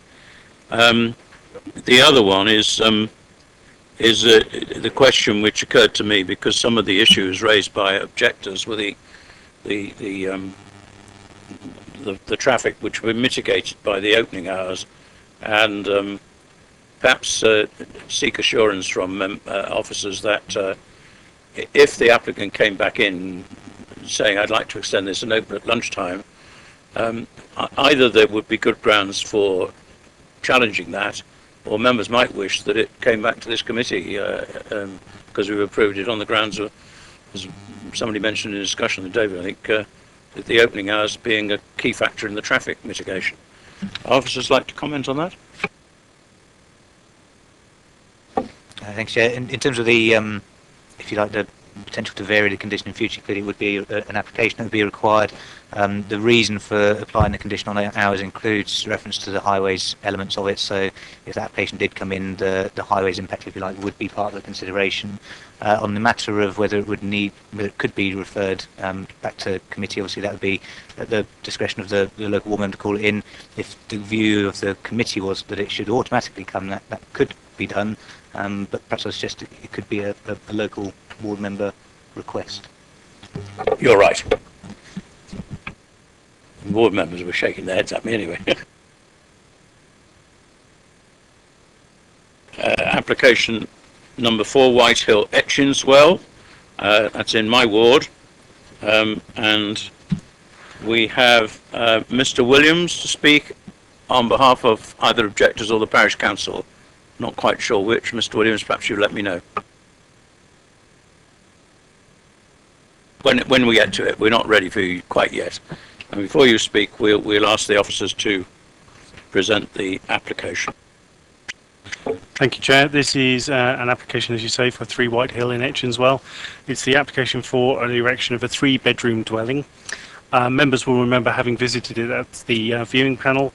The only update relates to the viewing panel, and one other thing which has happened actually since the update paper was published is that the legal agreement is now completed, and whilst I haven't actually received the completion memo, I have it on good authority from the legal department that that's the case. Mr. Williams, are you here as an objector or on behalf of the parish council? If you just press your black button and you have 4 minutes. The new building site is several feet higher than we are, so there will be a complete loss of privacy, as the occupants will be able to look down into our front bedroom and living room. The planning officer thinks privacy is not lost at 30-metre separation, but we disagree. Also, because the new sloping access drive is directly facing our living room, we will have car headlights shining down into our windows.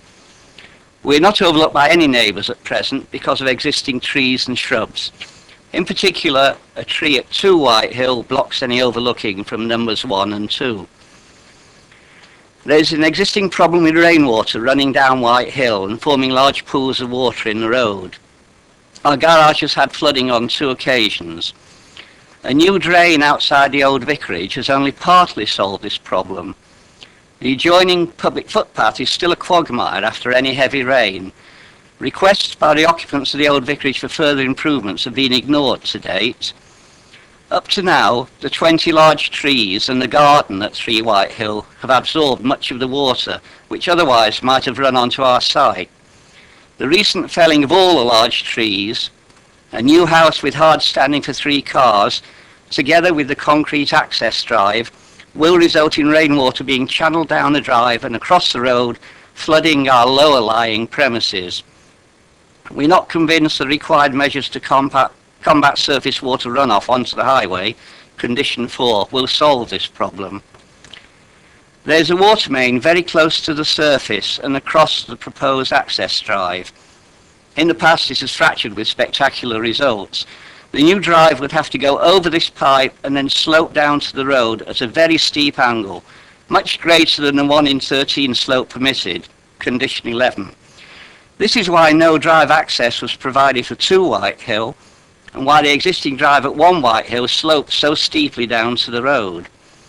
The 1 in 8 slope of the existing drive to 3 White Hill, not 1 in 14, 1 in 8, has caused problems recently for a skip lorry which could not get up the slope. In icy weather, highway safety would be compromised. It's also not clear to us that this existing drive going over the conservation area was ever approved. We've looked back for 15 years. The planning officer agrees that the proposal is contrary to policy D6. The local plan as agreed by the DOE states the area is non-sustainable. The lack of facilities makes a presumption against any additional housing. This was put in place at the start of the Bishop's Green redevelopment. It was stated at the time that the additional housing at Bishop's Green would be the last in this area for the reasons given. Shortly after, a plan to develop Rooksfield was rejected on this basis by the 1 minute, sir. by the BDBC planning team. Thus, the flexibility of the NPPF for sustainable development does not apply, as the area is non-sustainable. There is no local shop in Etchinswell. The shop at Bishop's Green is over 2.5 miles away, has a very limited stock. Also, any development should be beneficial to the local area. The parish council is strongly against this proposal because it sees no benefits to local residents. It also sets a precedent for future inappropriate applications. In fact, there's already another proposal to build a residential chalet in a garden. The parish local plan is still at the design stage. Its publication would resist such inappropriate development. The parish council thinks the proposal is very unneighbourly and is an overdevelopment. The applicant has breached the planning conditions already by commencing development operations before approval. There's a dividing fence and further felling of trees. Thank you, sir. Questions to Mr. Williams? No, thank you very much, sir. Oh, sorry, right, Councillor Miller, then Councillor Tucker. I must admit, Mr. Williams, when we visited the site, water runoff was one of my particular considerations. How often does this water runoff affect your garage in particular, because it's running down towards the old vicarage? Yes, thank you. Did I press that enough? Whenever there's heavy rain, water runs down White Hill and forms pools on the road. The pools exist all the way along 1, 2 and 3 White Hill. Particularly a great pool outside the entrance to the old vicarage and the entrance to the public footpath that goes down between the old vicarage and our property. It relies on our neighbour at the old vicarage coming out and clearing leaves from the drain every day to try and minimise the effects of the runoff of water. So the drain will be fine if leaves didn't block it, but when it's that sort of weather, he has to come out every day and clear it, which is a bit time consuming.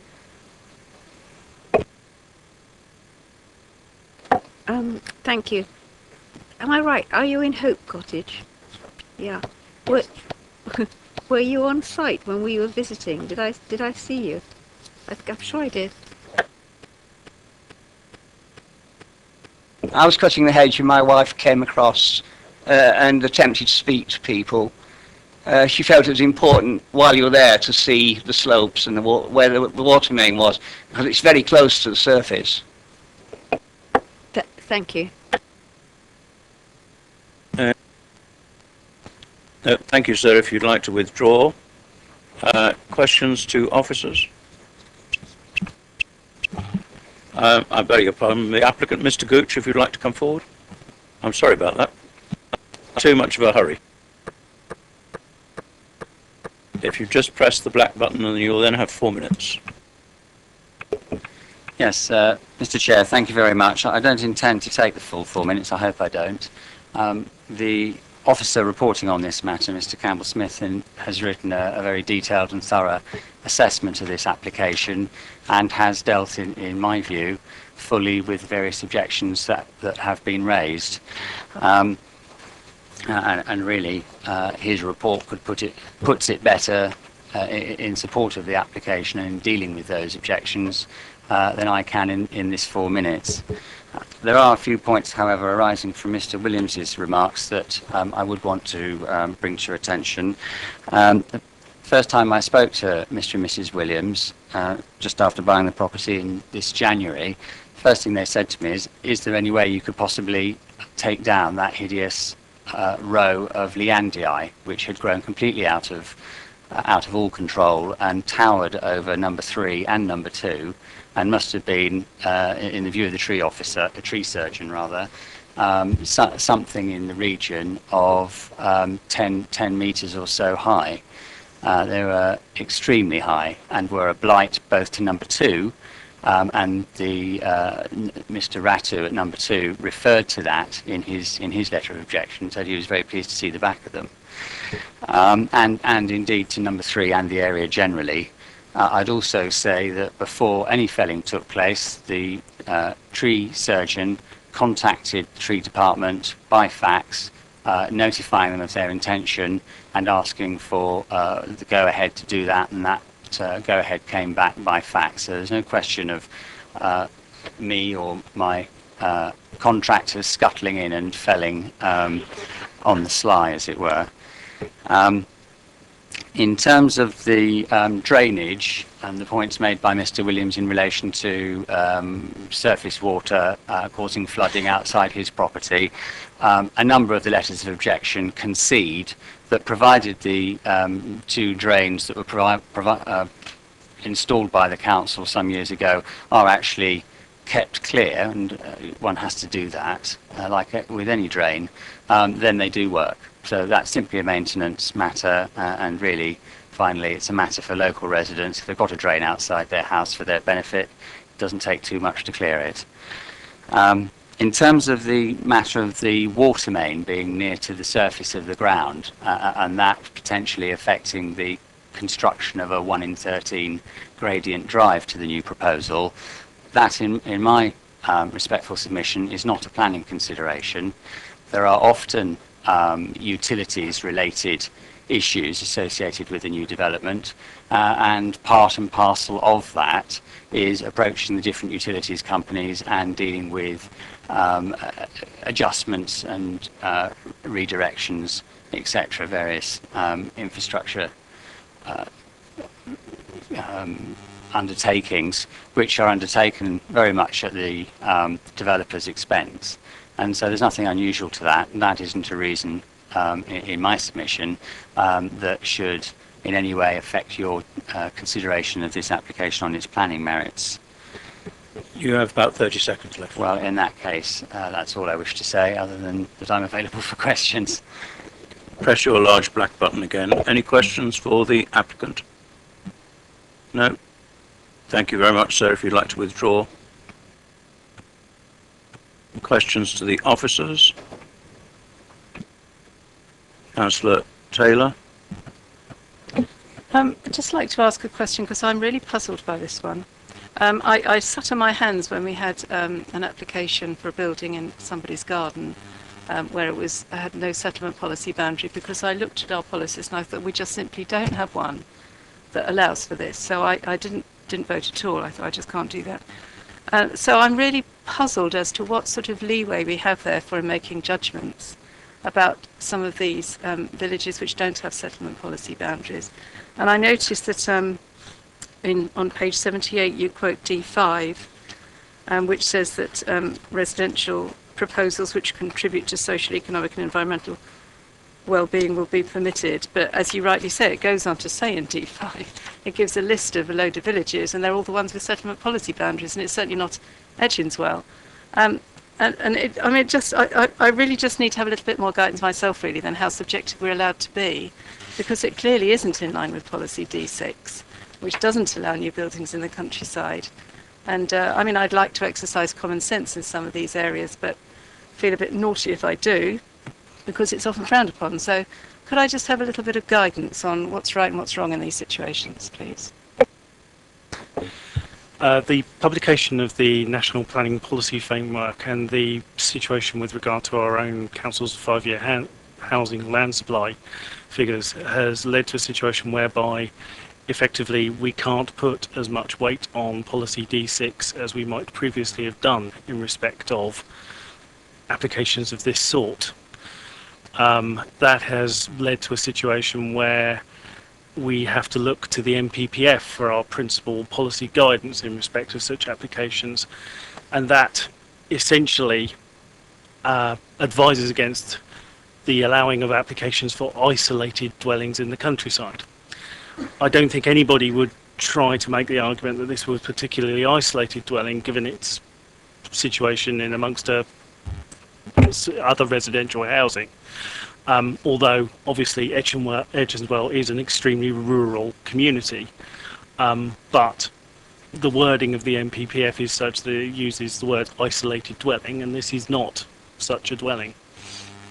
That is why we've reached the policy decision that we have, and I have to say that is after quite a lot of sort of professional head scratching in amongst the department with regard to the position that we were going to take with regard to this. There was a lot of consideration given at high level to this, in order to ensure that we were reaching a position that we felt was consistent with national and local policy. Any other questions to officers? I have one. Could you please define nearby in the context of page 79, nearby Bishop's Green? I think it is a facility that may be available to use by people that that live in that community. It's more likely to be used for occasional shopping than perhaps something that is. But I recognise it is not exactly doorstep or an easy or quick journey that you might necessarily make, but it is something that is available as a more usable facility than something that's much further away. Well, the gentleman who spoke to us said it was 2.5 miles. I'd have thought it was about 2 miles, but I'm not going to quibble about that. But I don't think anybody would refer to some very small. It's a very small shop serving the immediate development in Bishop's Green, and I don't think it's realistic to say it's nearby. It's off the same road. But do you really think that that's a reasonable way of describing it? Or is that simply saying there was a shop at Bishop's Green and the applicant said there's a nearby shop at Bishop's Green and we didn't measure it? Actually, I think the point we've made is in the context of this settlement, which is, as Mr. Campbell-Smith quite rightly points out, is in itself in a relatively distant position from major settlements, if you like. And the report also clearly makes the admission, if you like, that the likelihood is that there will be trips by private car as a reality of where the site is. But in terms of what facilities are in the general area, given where this particular settlement is and the fact that there would be need to travel by private car, the distance to Bishop's Green was, and the description of nearby was considered as generally reasonable. Thank you. I had another question on page 76. It mentions specific policies in this framework indicate, I assume it means where and when, development should be restricted. Can you give us a clue as to what the restricting policies are?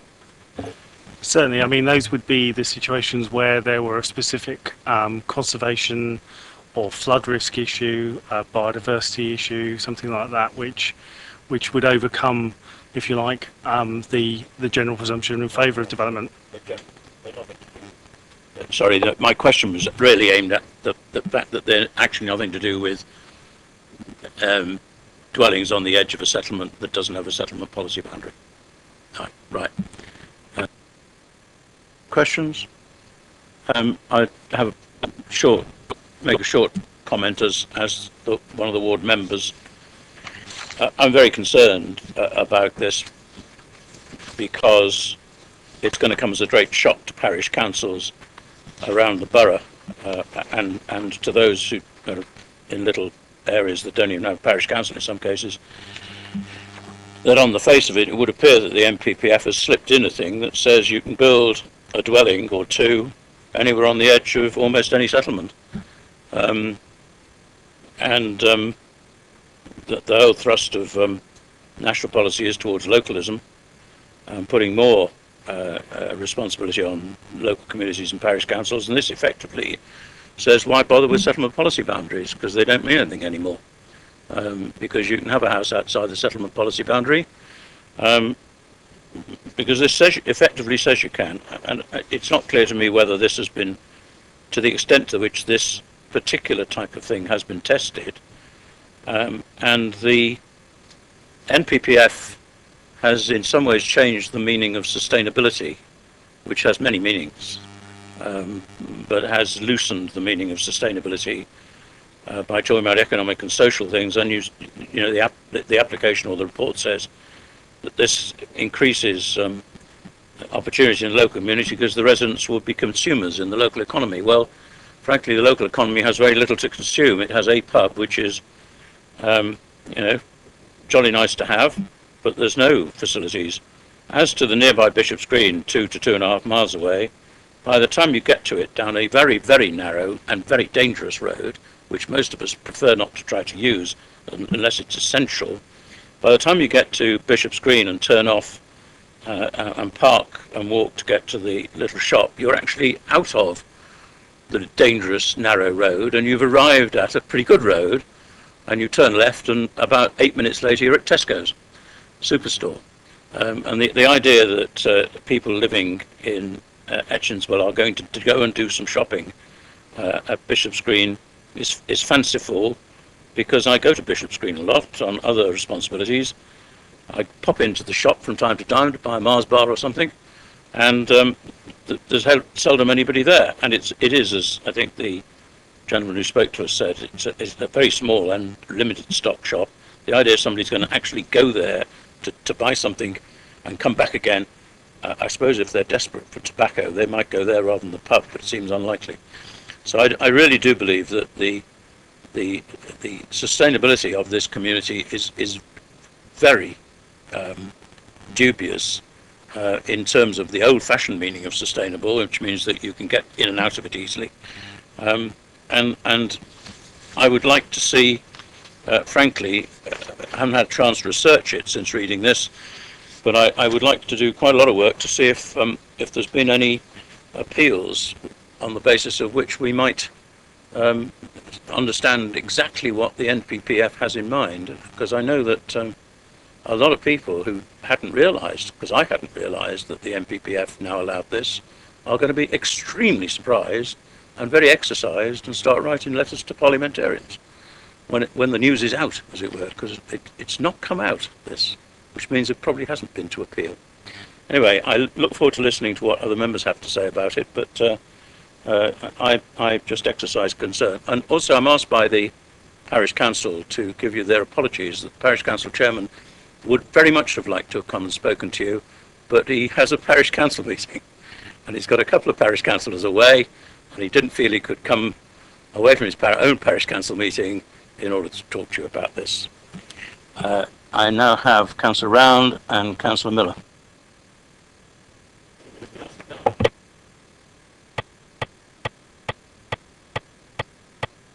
I'm the round one.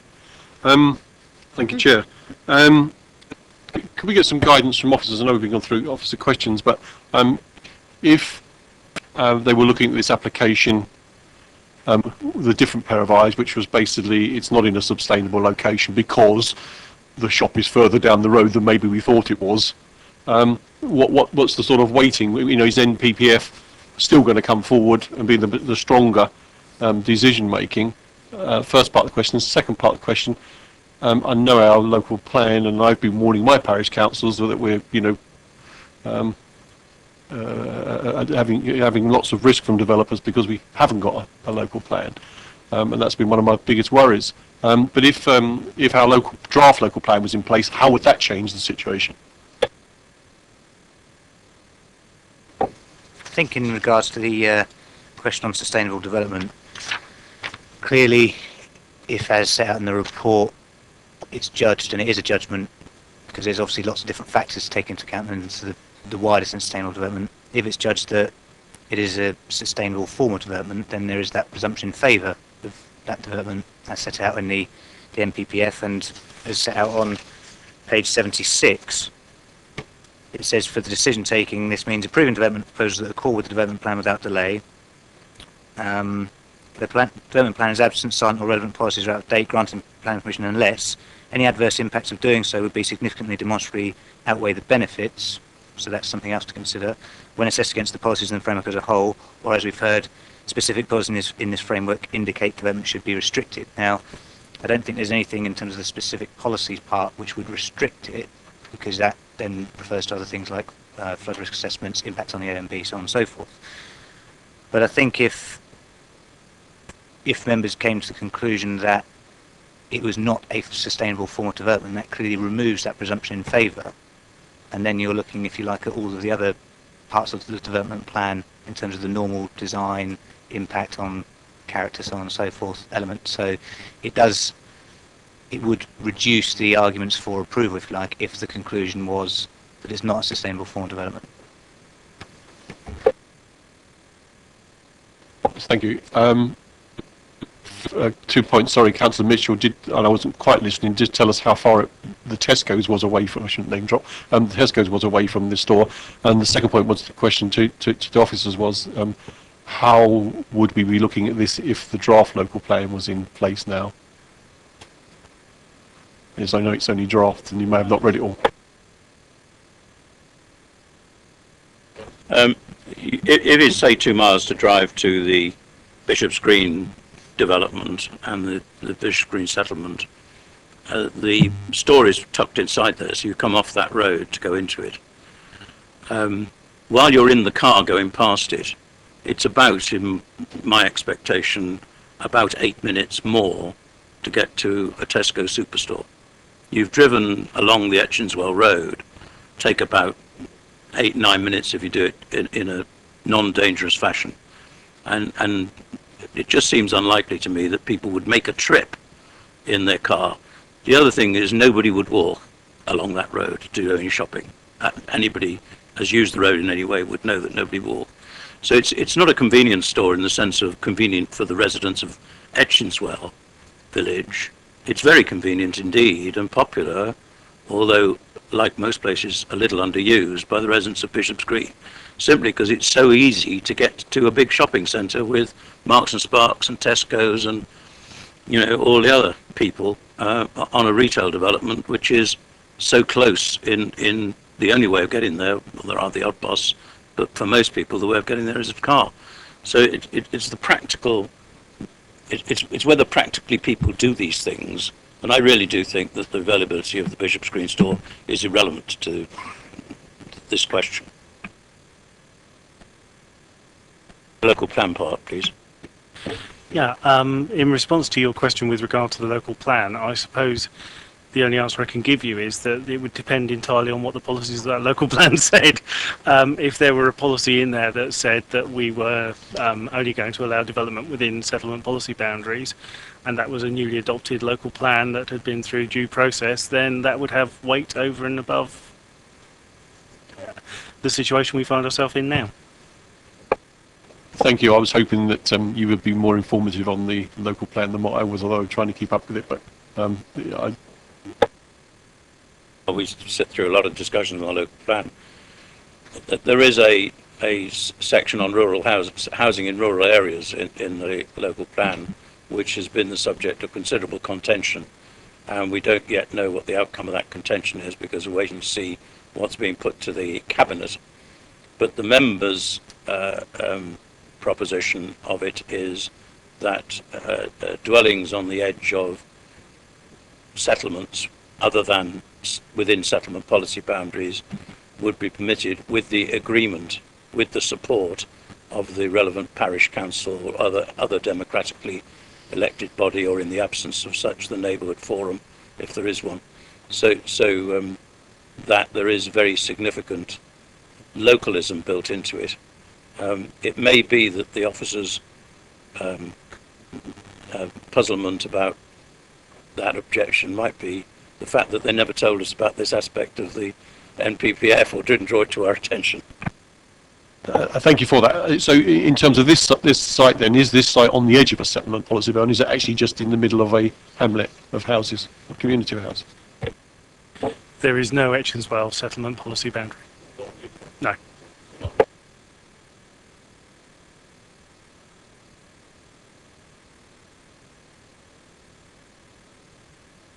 Councillor Miller? I take it we're in... Councillor Miller, then Councillor Tucker. I take it we're in debate. We're in debate now, yeah. Okay. Interesting discussion on the policies. I'm going to go back to the site. As we got out of the bus that took us down there, which nearly grounded on the driveway of the existing property, we walked back, and my first impression was that this was a house that is being shoehorned into a very small site. The spacing, that's an ideal picture up on the screen. No, let's go back, please. Because that gives you an indication of the existing properties around the place and their spacing. The reason I say shoehorned, because it looks like a shoehorn, and it narrows towards the back, and the actual location of the property, which I know we've got a plan, but it's in the narrowing part of that particular red area of the plot. And I was trying to imagine a 3-bedroom house in that particular space. The rest, if we're talking about not so much a street scene, but an ambience of this very old and with a listing building almost opposite it, it just looks so out of character in the setting of the village.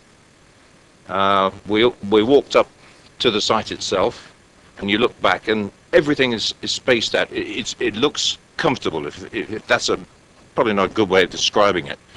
But it looked like a village. This is starting to look like an urban terrace of buildings that are getting in. And the one thing I would hate to see was this ever being considered as a precedence in this particular little village. I really could not see how the entry for those 3 cars on the site could be made practical. It's going to be a very steep entry, because if you make it shallow enough for any normal driveway, the whole thing's going to be a driveway, and you're not going to be able to turn a car to park it. It seems to me that somebody's trying to maximize, or whether it's the applicant or whoever the developer is on this one, maximize the space for getting the most return out of the available land. In that particular case, I was looking at the reasons for approval. I certainly don't think it enhances the character. Reasons for approval 1, for the very closely nearby conservation area. I know it's not in it, but it's very, very close. And it certainly doesn't improve the character of the village itself. I cannot support this application. Councillor Tucker, and then Councillor Taylor. Thank you, Mr. Chairman. I actually couldn't say it any better than Councillor Miller. I just think it's totally inappropriate. Shoehorning is a very, very good description of it. If you look at the semis, all of them have got decent gardens. My fear would be that if this were passed, people would try and squash even more in the gardens of even the semis. I just think it is totally, totally wrong, and certainly will vote against it. Councillor Taylor. Yes, I think I will just simply echo what's been said by the last 2 speakers, and just make the point that if you do buy a house in one of these very rural village communities, you can justifiably assume that this sort of thing isn't going to happen. And so on that basis, as well as what's been said, I won't be supporting this either. Councillor Round. Thank you, Chair. On what I've heard, I would like to move refusal and add that the character of the immediate dwellings, if you look at the sort of plot to footprint of the size of the buildings, the dwellings themselves, the ratio, it really does support what Councillor Miller was saying in terms of the shoehorning, in terms of plot size and development size. Even the semis have good size and plots, and that's an important character of that section of that street, and I think which needs to be maintained, and I would move refusal on those grounds. Councillor Miller. Seconded. It's been moved and seconded for refusal. Those in favour of refusal? Those against? No, that's refused. We need to have reasons for refusal. I'm hearing some orders that's overdevelopment of the site, and the parking, the slope and scale and nature of the parking facility means that it's impractical to be in reality to be used for the parking of those vehicles, as shown in the diagram. Councillor Taylor. As far as I can see, it is contrary to our safe policies D5 and D6, fairly straightforwardly.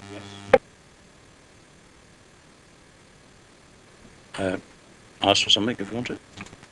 Thank you, Chair. It's just on that last point, Councillor Taylor, and for the committee in general, is so that we can be clear of taking forward the reason for refusal and appeal. Is that on the basis that the overall judgment is that it's not a sustainable form of development as well, So it's not a sustainable form of development, and therefore the principle isn't acceptable. That's the line, if you like.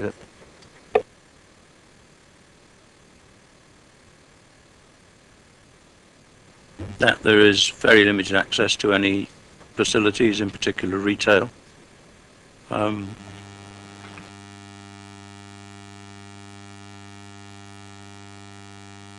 problem is we're struggling to understand what we now mean with sustainable, because it's one of these rapidly evolving situations. Out of character with the have we Preserve and or enhance the character. we got doesn't preserve or enhance the character, detrimental to the character of the immediately neighbouring conservation area and of the nature of the immediately neighbouring dwellings, which are out with conservation area. Did we have anything else? Yep, please. Just one more suggestion, Chair. Because the Section 106 agreement has been signed, whereas we would normally put on a reason for refusal saying there's the absence of one, on this occasion I think we would put on an informative saying that in the event of an appeal, we are effectively reliant upon the Section 106 that was signed had the application been approved, which I think would equally allow us to defend that position if we got to that stage. So it'd be an informative rather than a reason for refusal.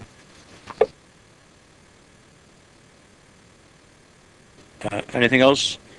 Okay, officers don't need to repeat all those, but if you'd like to just sum up. Thank you, Chair. Just to confirm, the application has been refused for the reasons discussed by members.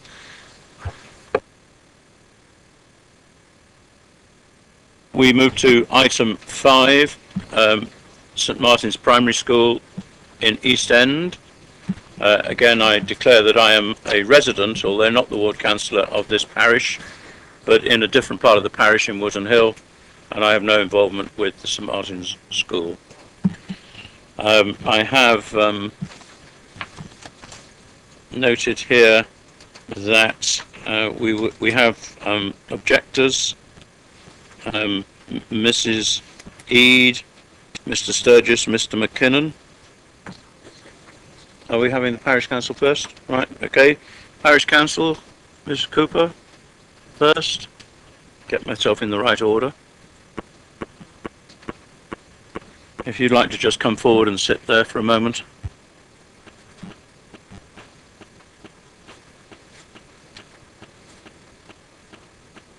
And then when we get to it, you press the big wide black button. But before we do that, we'll get the officers to present the recommendation. Thank you, Chair. This is an application for the erection of a single-storey double classroom with installation of 2 air conditioning units, alterations to the fenestration following demolition of the existing conservatory. There is an update to this application which is on page 5 of the update papers, which comments on the site viewing and also corrects the car parking number that was in the report. It doesn't change the recommendation, and there is an alteration to condition 1 relating to plan numbers, and so that's been repeated, clarified in this update. And in addition, since the publication of the committee report, a further 5 letters of support have been received.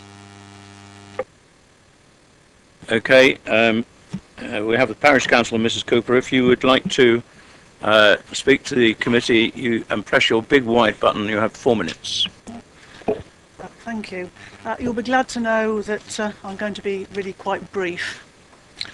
I represent East Woody Parish Council, the Planning Committee, and the comments that the Planning Committee would make realistically just support the observations of the North East Hampshire Architects Panel. Particularly, we're concerned where the Architects Panel say that there is no consideration of the location on site and that the drawings simply plonk the building on the nature area. The panel then suggests that there would be somewhere, presumably, a better, quote, standard design to be found that would answer their above comments. The parish council would also observe that the application would appear to be in breach of the Basingstoke and Dean Saved policies E1, a high standard of design required, and E3, the preservation or enhancement of the character of a conservation area. East End is of course a conservation area, and as conservation areas tend to be, a very attractive environment. The actual school building itself is a slight carbuncle on the village, and a large hut, although obviously a posh hut meeting all required standards, on that site would not enhance that conservation area. Thank you. Thank you, Mrs. Cooper. Any questions for Parish Council representative? Yeah, Councillor Round. Bound. I just go back to Mike now, and why I keep saying Mike and Graham, because I don't get it wrong now. just briefly, you don't dispute that there is a need.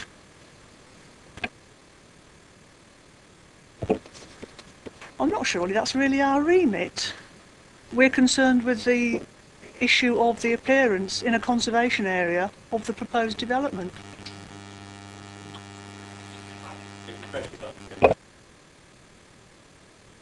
Yes, I think I think you can come up with those reasons, but I just asked whether you think there is a need. Our understanding is that there isn't. That, well, depending what you might call need, there is apparently enough. There are enough spaces for children in Hampshire to be educated in Hampshire. A lot of the catchment for that school is West Berkshire, which is not far away. So in that way there would be no need. We have no problem, in fact we have empathy with the school's desire to do the best by their children and to give the children a good standard of education. Our main issue is with what would appear to be the appearance of the proposed development. In a conservation area, it does not enhance it. Thank you.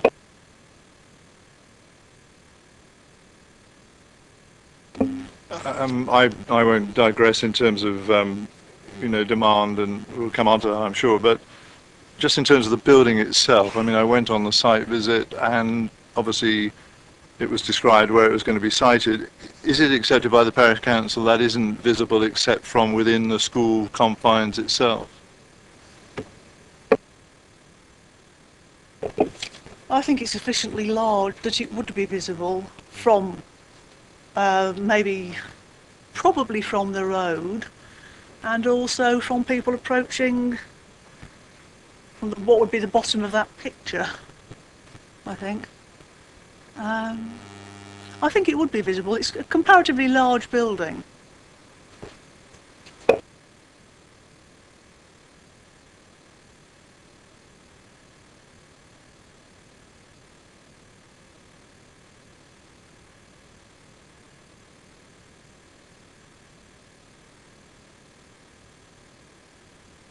I invite objectors to come forward. Mrs. Eade, Mr. Sturgis, Mr. McKinnon. If you all want to speak, you've got 4 minutes between you. You've shrunk down to 1. Thank you. And sorry if you'd introduce yourself for the record. My name is Donald McKinnon. I'm representing a majority of the village.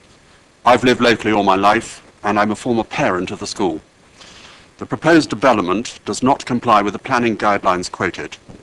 The NPPF advice is that weight should be attached to the need to create, expand or alter schools if need has been established by evidence from the applicant. This is not the case here. We know it already meets the needs of the existing community because 60% of the children are from out of catchment, many of them from out of the county altogether. We note that a library and special needs facilities were provided for in the large 2-storey extension built in 2002. The school chose to dispense with them in favour of more classrooms. The design and access statement says that they wish to demolish the conservatory, which has been deemed unfit for purpose. There is no evidence establishing that internal rearrangement of the existing building and/or a modest extension would not solve the problem, as proposed by your own architects panel.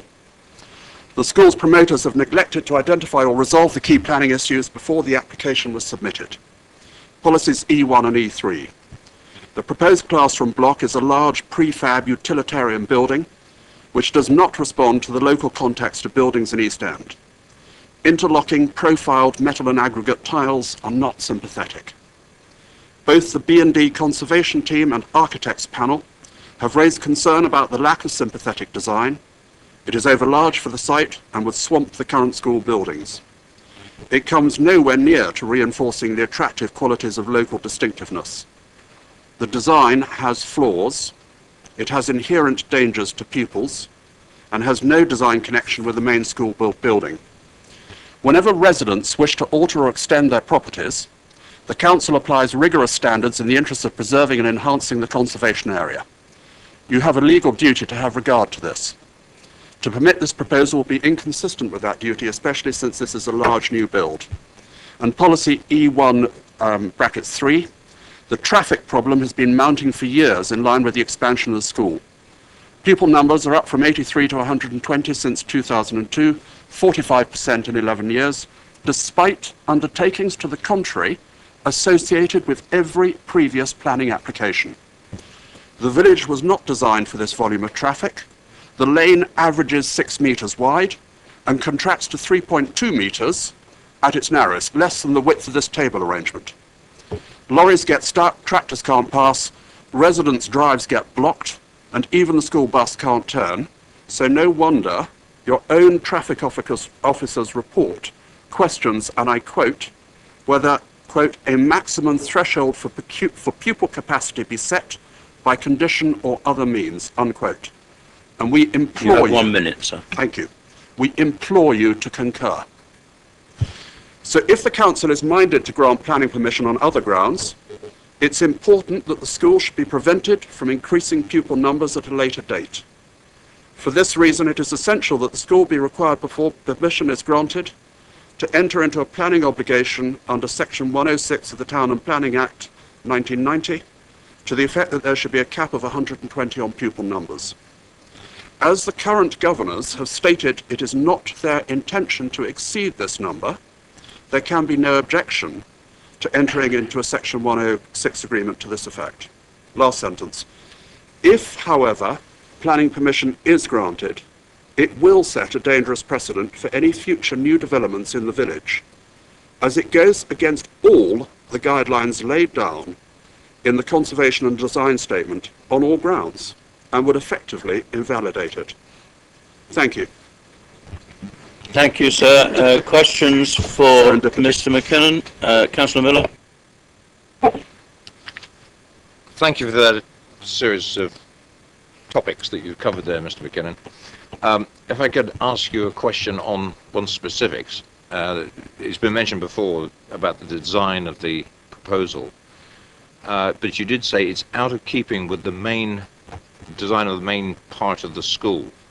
I put it to you, if it was in keeping with the main part of the school, bearing in mind it's 11 years old, I believe, 2002, and it is what it is, it's there, it was built in that rather nice light brick, for instance, and I know it's in the conservation area, would that be acceptable to you? Because that's what I inferred from your remark.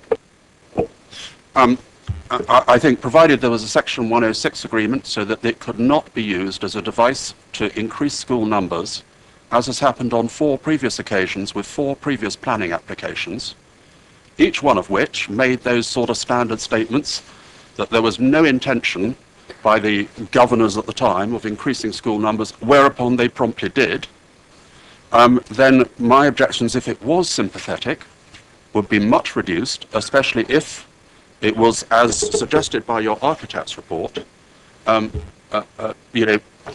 extension to the existing building and done in a sympathetic style. I think, just to expand on that, I think it's remarkably hard for a local resident like me who's been a parent not to want the best facilities for people's children. The question is, what use is actually going to be made from it? And history is our friend on that one. And is it in keeping? Is it sympathetic, or will it effectively destroy the conservation and design statement of the conservation area? Thank you very much. Yes, David. When we went on the site visit, we met with and spoke to the head teacher, and we also saw evidence ourselves of some of the primitive conditions that some of the children were being taught in at the present time. We were reassured that the intention was to improve, by moving children into the new facilities, the facilities they currently have. So it was an improvement of what they currently have, nothing more than that. Do you accept, as I did, the word of the head teacher on that? I think the trouble is that both governors and head teachers change. And, you know, the word of anybody, as we've seen from past applications where there have been statements made that they wouldn't increase the number of children. Well, see, what happened was that back in 2002, they successfully applied for, and I personally supported, a large extension precisely to clear up the problems of not having libraries and dyslexic facilities and so on. But what they subsequently did with them was to turn them back into classrooms.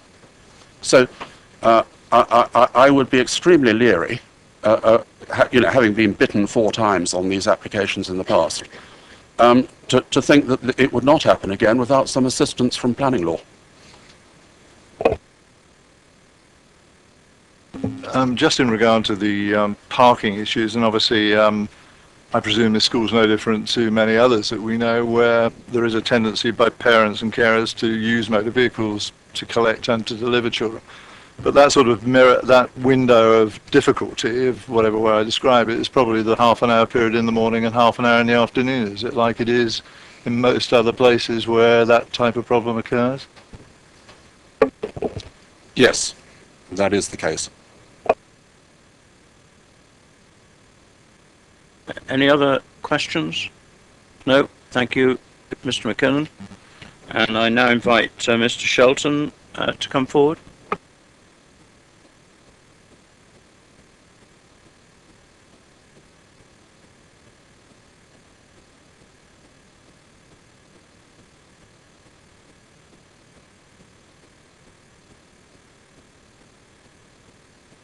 If you'd like to introduce yourself for the record. You have 4. I'm Peter Shelton, head teacher at the school. Thank you for the opportunity, Mr. Chairman, to briefly justify why this project is so important for St Martin's School. I joined St Martin's as the new head teacher in April 2011. There were 4 classes and a struggling budget, and the school was in clear need of direction and stability. 2 years on, we now have a secure 5-class structure, a stable budget, and a clear vision. St Martin's is already a very good school. The last Ofsted was good, and the last church inspection was outstanding. There's very good teaching, exciting learning, and a broad, rich curriculum. Sadly, as we've been saying, the school facilities do not quite match up to the quality of the education we strive to provide. And all we're asking for is the opportunity to teach our children in 21st century facilities in the 21st century education.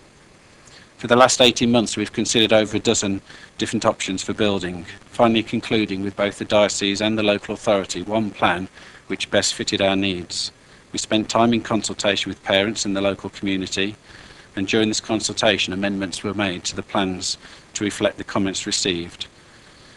The new classrooms are permanent structures, not temporary, as has been suggested, and many similar structures already exist. Their build design is guaranteed for 100 years, probably longer than the original 1950s school building. Although the build is within a conservation area, we point out that it's a school and not a residential property with its own design style. We don't build schools necessarily to look like houses or houses to look like schools. The build is within the existing nature area, so there's no impact on the school playground or the field, and we welcome the opportunity to replace existing trees and shrubs that are more than compensated for in our nature area. As the buildings to the rear of the school, there's minimal visual impact on the community. The build design is unobtrusive, focusing on the quality of the internal learning environment rather than external design features, and the cedar-clad exterior was specifically chosen to blend in with its natural surroundings and the existing wooden exterior of the school. Since submitting our application, we were aware of some local objections and have tried to engage with this group to secure some common ground. We've also been delighted to receive many letters of support. We're obviously sensitive to the concerns about traffic, which is an issue for around 20 minutes every morning half an hour every afternoon during term time, just like every other school across the country. At the moment we have 77 families.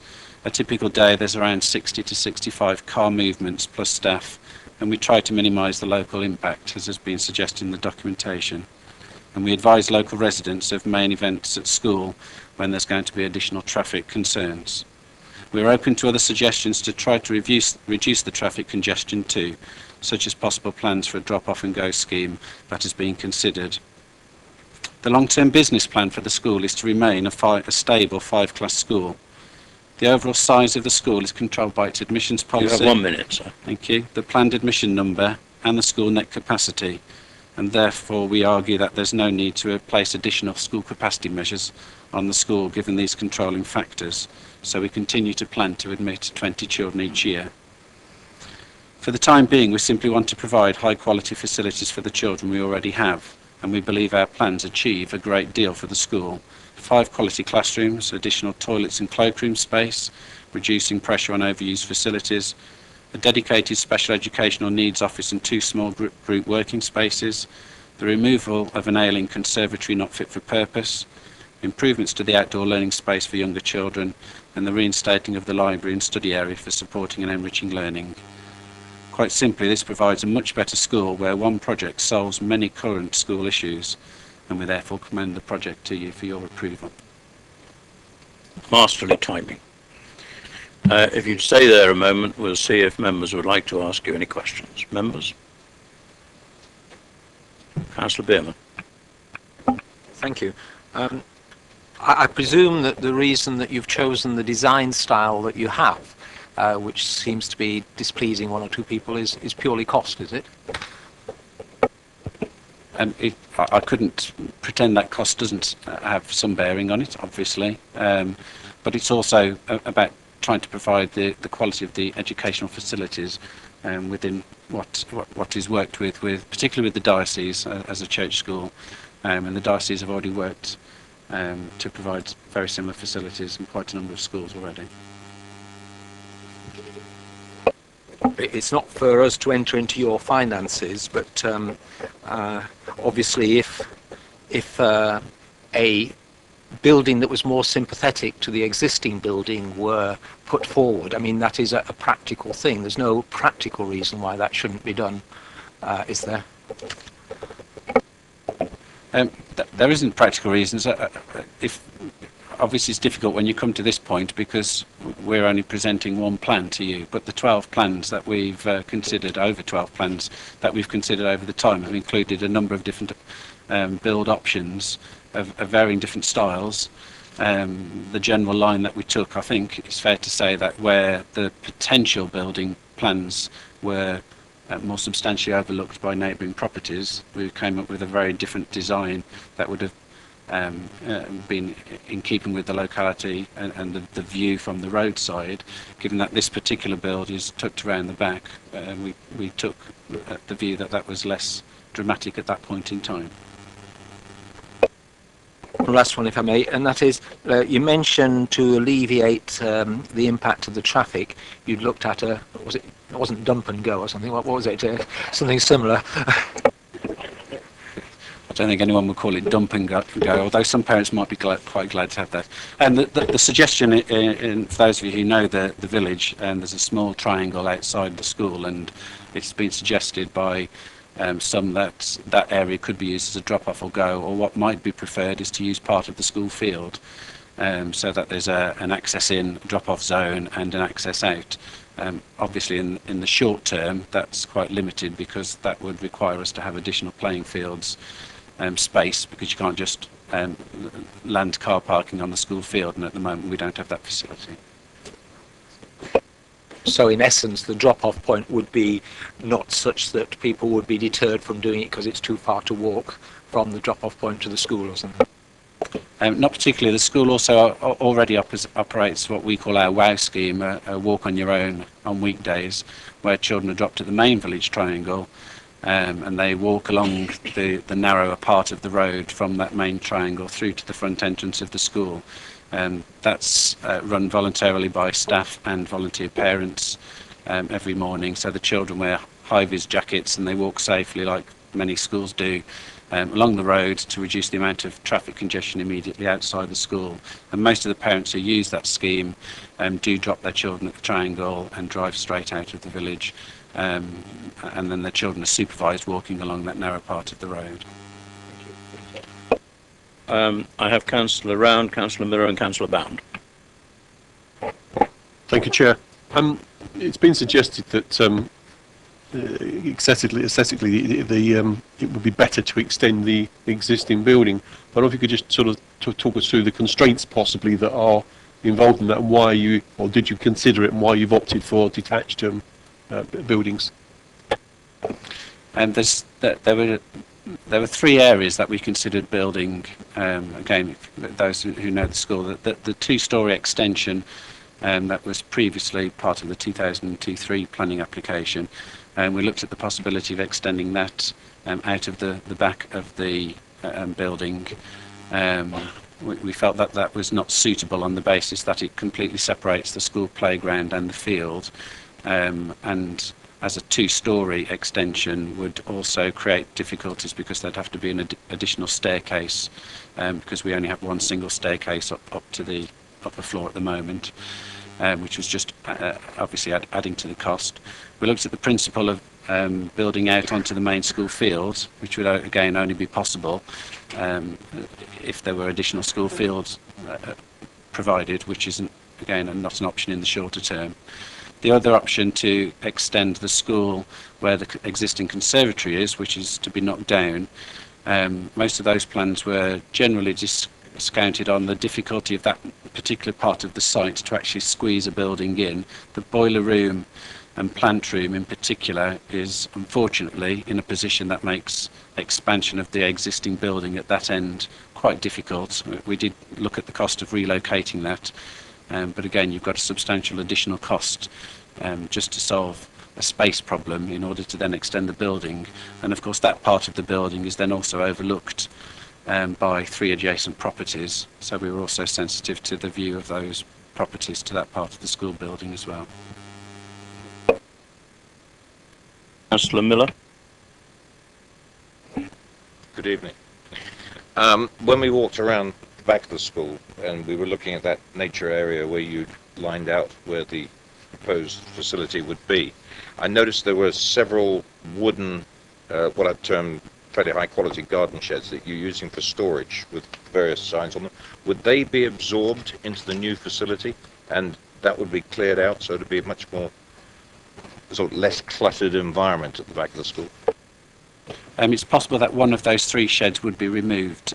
Part of our internal reorganisation required the library to temporarily be located into what we call the hall store, and a lot of the materials that was in one of those sheds was previously stored in the hall store, so it's possible that that could be relocated. The other two sheds, one of them is the main PE store for the equipment for the children, and the other one is just an outdoor store for various other bits that just come out for periodic times of the school year, and items that the school association use for their fundraising events. Thank you, Chair. Councillor Bound. Thank you. Just a point about the pupil numbers. You said you got an intake of 20. Is that your maximum intake number that you could take? Is that your permitted admission number? It depends what people regard as a maximum. The plan for the school is to stick at 20 on the basis that for some substantial amount of time the school has traditionally, as many schools in our area, lose children into the private sector round about the end of year 2 and year 3. Historically, over the last 12 years, that's been anything between 2 and 7 children in our year groups. So we have the principle of we taking slightly more children at the lower end of the school, knowing that there'll be that loss at the middle part of the school. So our expected standard number then drops to 15 in the junior part of the school, which gives us the approximate number of the 120 that has already been mentioned. The only difficulty that we have with a strict 120 is that there's all kinds of additional measures, pressures on the school where individual single year groups could always become 21, or there's various other rules and regulations that affect that. So we currently in September, for example, will be taking 21 because we have a particular child who's been we've been directed by the local authority to take as an accepted child. Just I asked because I mean I think the more successful the school becomes, the greater the pressure is to take more. I know that one of the concerns which we've tried to explain to various people we've spoken to prior today, one of the issues that is quite difficult, I think, to explain and understand, I grapple with it myself, is that the size of 20 into a year group, it sort of becomes a limiting factor because a 5-class school can't really go that much above 20 as a standard number before it is then under pressure to become a 6-class school. A 6-class school fundamentally doesn't work. It can be well researched. So most schools jump from a 5-class school when they're growing and expanding. They jump from a 5-class school to a 7-class school. We have 7 year groups in a primary school, and 5 into 7 is enough of a challenge for us. We have reception as one separate year group, and then we have years 1, 2 and 3 in 2 classes and years 4, 5 and 6 in 2 classes. That works, and we're working towards making that very successful. However, the jump after that, if we go over 20, because of infant class size limits in particular, the year 1, 2, 3 model just doesn't work, and so schools are then under pressure to have reception year 1 and year 2 in separate year groups, and that's why schools tend to jump from being 5 classes to 7 classes. And the simple principle for St Martin's is we haven't got 7 classes. It even has been suggested that we converted other rooms and juggled around with using the hall as a classroom. We can't physically do that, so at the point at which the school did grow and became a 7-class school, there'd be another planning application because there'd be the need for 2 additional new classrooms, and the decision of the planning committee would be determining the size of the school at that point in time on a different basis. Any other questions? I had a couple of questions. You mentioned in answer to a question the upper floor of the existing building. In our report we have a floor layout of the proposed and existing and also of the new building. What goes on the upper floor? It's where I spend my time working all day long. There's a toilet, a storeroom, and then the other space is a staff room. We're quite limited in what we can use the staff room for in terms of pupils, so during the course of the day quite a lot of individual group work goes up there, but the fire officer in particular is very anti that on the basis that there's only a single staircase, which is obviously fire rated to the current standards, but they discourage us from using the upper space for pupil use without an additional staircase. Any other questions? Okay, thank you both very much. If you'd like to withdraw, please. We'll hear from the ward member.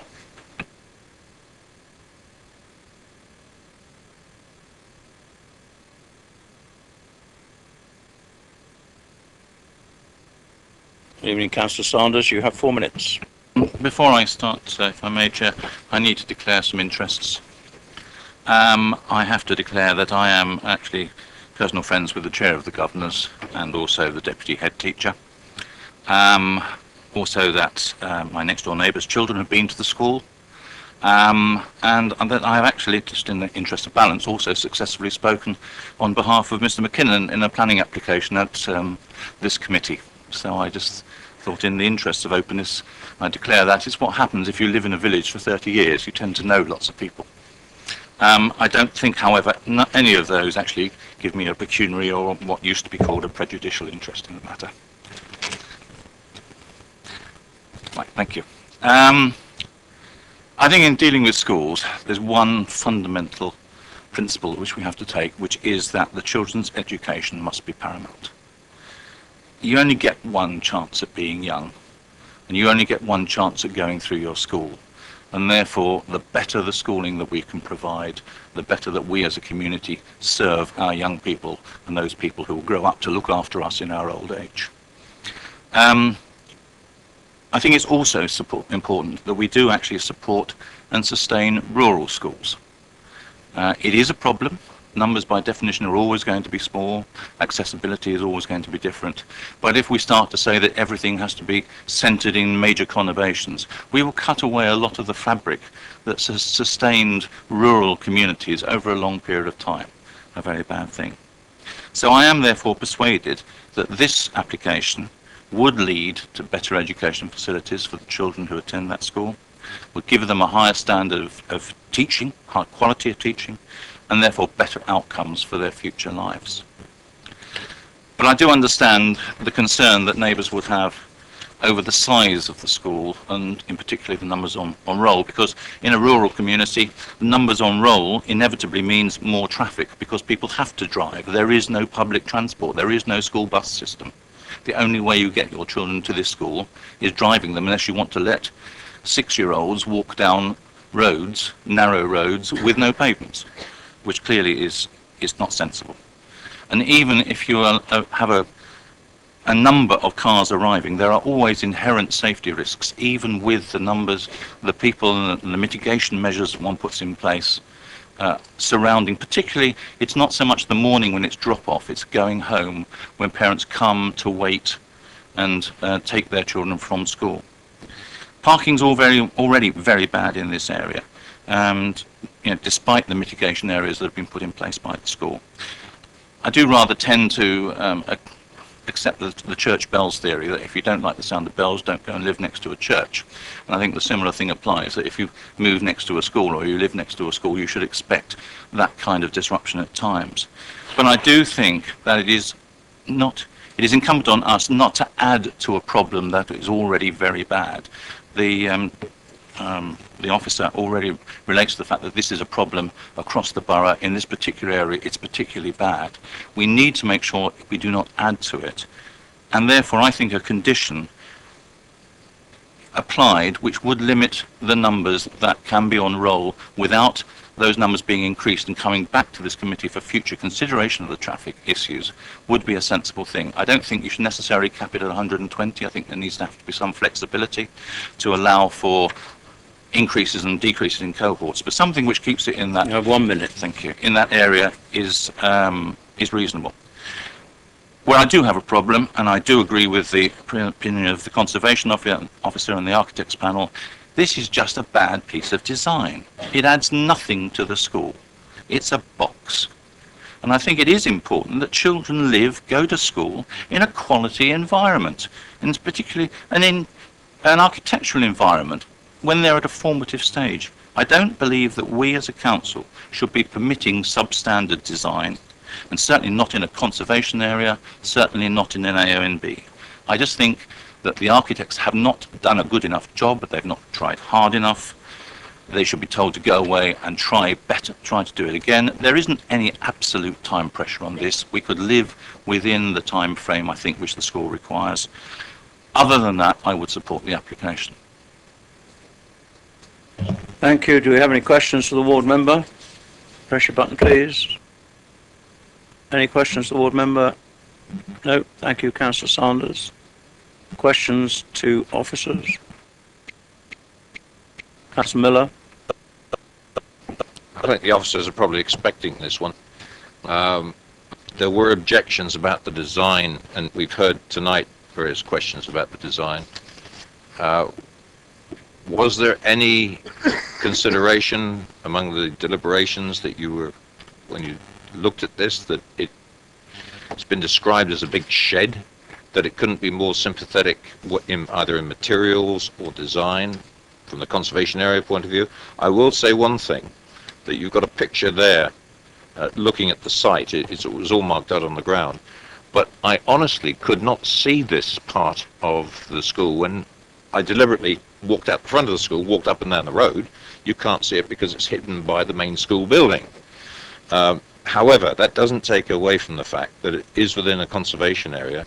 And yes, as Councillor Sanders pointed out, it should be, I think, a bit more high quality. I suppose it's a very subjective thing, I know, to describe. But the modern part of the extension of the school is in very nice light brick. And I see no reason why this structure at the back couldn't replicate that. I'm being a bit simplistic in this, but was that ever considered by the officers? The application was evaluated by the officer, and on balance it was considered it was okay, partly because of the fact it's behind the main frontage, and it's not visible within, well, not highly visible within the conservation area. It meets the needs, it's a utilitarian building that meets the needs of the school. We have to consider the application in front of us, and officers felt that it met it's what the school wanted, met the needs, and on balance, given its low visibility and its low profile, was an acceptable form of design on the plot.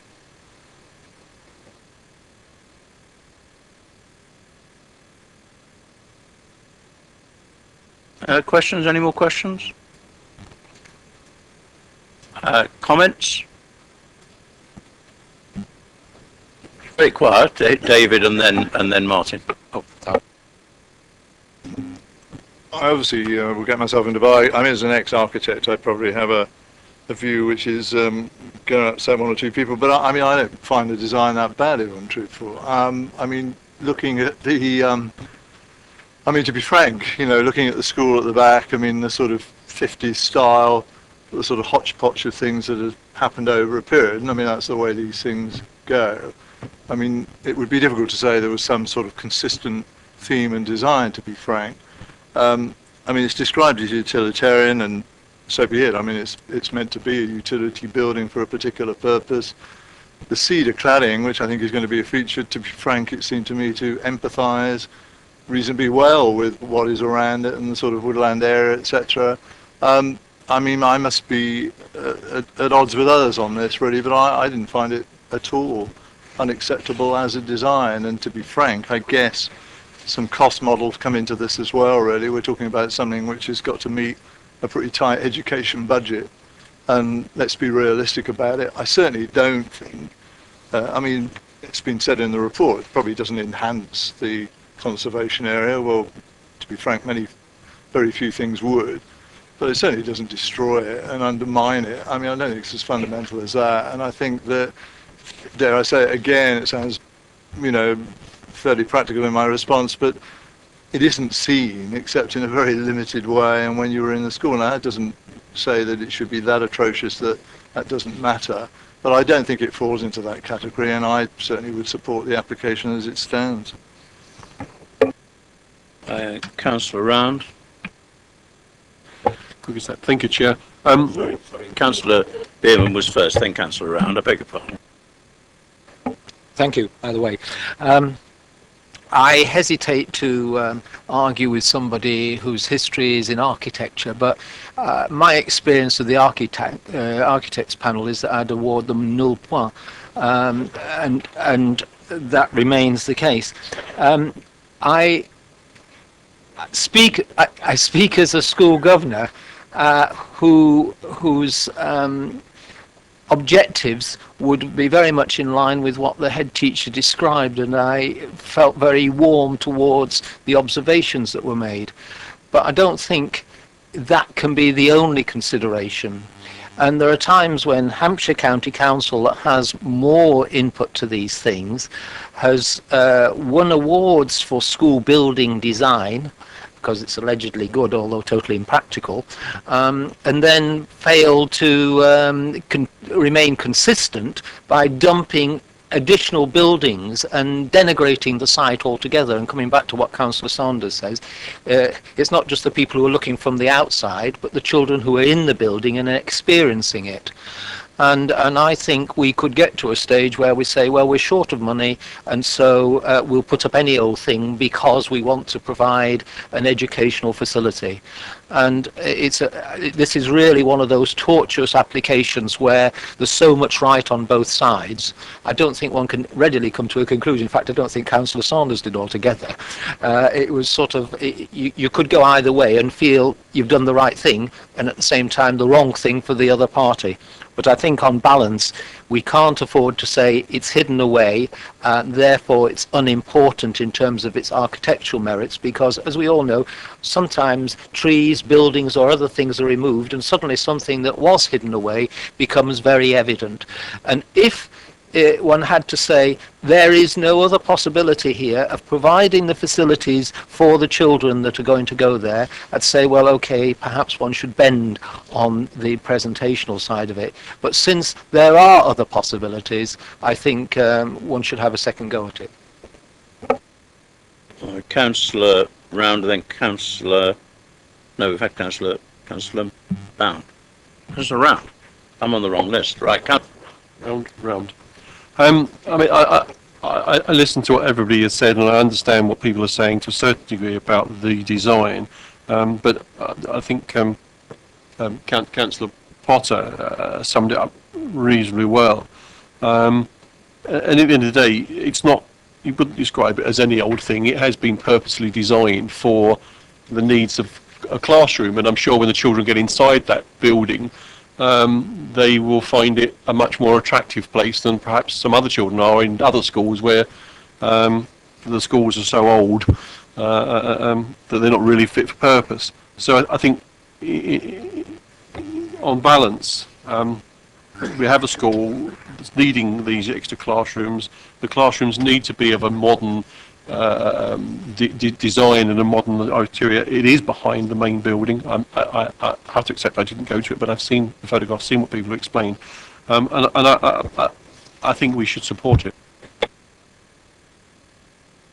Councillor Bound? Yeah, I would just go along with what Councillor Potter and Councillor Round have said. I personally don't find anything particularly wrong with the building. It's what goes on inside that building when it's there that's the main issue here, I think. And from what the head has said, there is a need, and he has convinced me of that need, and I would move it for approval if it hasn't already been done so. Has been seconded, moved and seconded. Any more discussion? Councillor Miller? I didn't realise we moved into discussion. I've got a question for the officers. You didn't declare debate, Chairman. I'm sorry, we moved into debate by accident. Do ask questions, by all means. Right. There's two issues came up from the objectors. I think we've talked about the design well enough. The question was about numbers. Now, one of the objectors suggested that the numbers, I don't know if this is a planning issue, but it's the whole question of the occupancy of this extra facility. We've heard from the head that their intention is to improve the quality of the facilities for the education of the children. And it's a question of whether a condition could be applied from a planning perspective. We haven't heard an answer to this yet, about whether that is appropriate in this case, and is it up to the school governors and Hampshire County Council to address that part of the issue. I think some advice would be welcome, if not only for my own benefit, but for the benefit of the people who've spoken tonight. We did actually ask the applicant about the idea of a number limit on pupils to address the concerns, and it was strongly resisted by the applicant due to pressures that they have from Hampshire County Council, children moving into catchment if they have a space, that they're legally obliged to give them a space. As officers, and we've just been thinking that, and listening to what the headmaster was saying, that they are a 5-school facility, and the plan is to stay as a 5-school facility.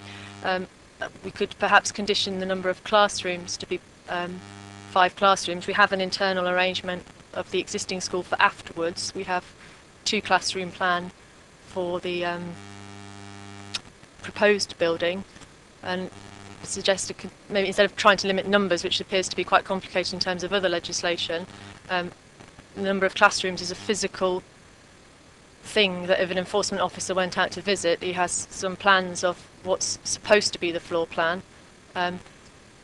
Changing the use of buildings internally isn't always development, so you could change a library back to a classroom, or you could change a cloakroom into a small study area, because that's all in planning. That would all still be the same use of a school. But if it was felt that it was reasonable to restrict a layout, the number of classrooms, and then come back to the authority for any changes, I don't see that would be unenforceable or unreasonable. If the reason was to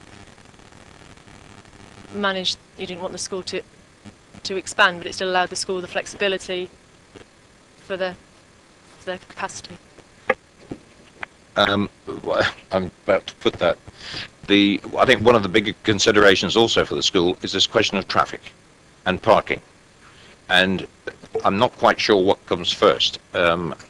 Constraining the school. By the way, the numbers, the tolerance numbers that they're talking about are probably in single figures, very low double figures. Like Councillor Beerman, I'm a governor at a primary school in Basingstoke. The numbers is something that everybody's juggling with at the moment. It's with the same thing, traffic problems. I was a little surprised there wasn't any mention in the report about this connection from the highways officers, that maybe it could be a limitation from the traffic point of view, because you start to join all these things up.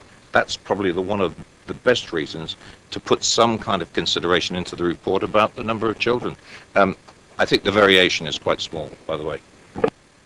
The reason for the parking standards are based on the number of classrooms, then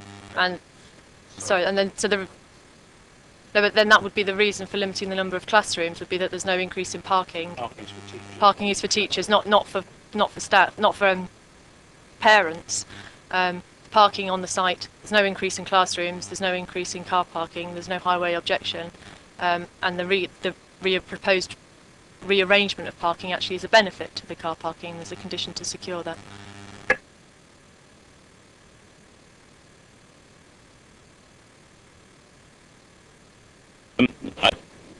The drawings that we've received in our report don't have any dimensions on them. Can you tell me, and I should have perhaps asked the head teacher this question as well, on the change of use between the two, we've got two classes moving out of the existing building and moving into the proposed new building, and without any scale you can't tell, but can somebody tell me what the sizes are of the two old classrooms and the two new classrooms? I can't find the layout of the other one, but never mind. I've marked up a plan there which isn't actually as clear as I... This is the arrangement as existing, and that's the floor areas. These scales, this plan wasn't to scale, but what we did was take a plan that was submitted to scale for a previous extension and measured it up from there. Proposed cherry class, reception class is 39.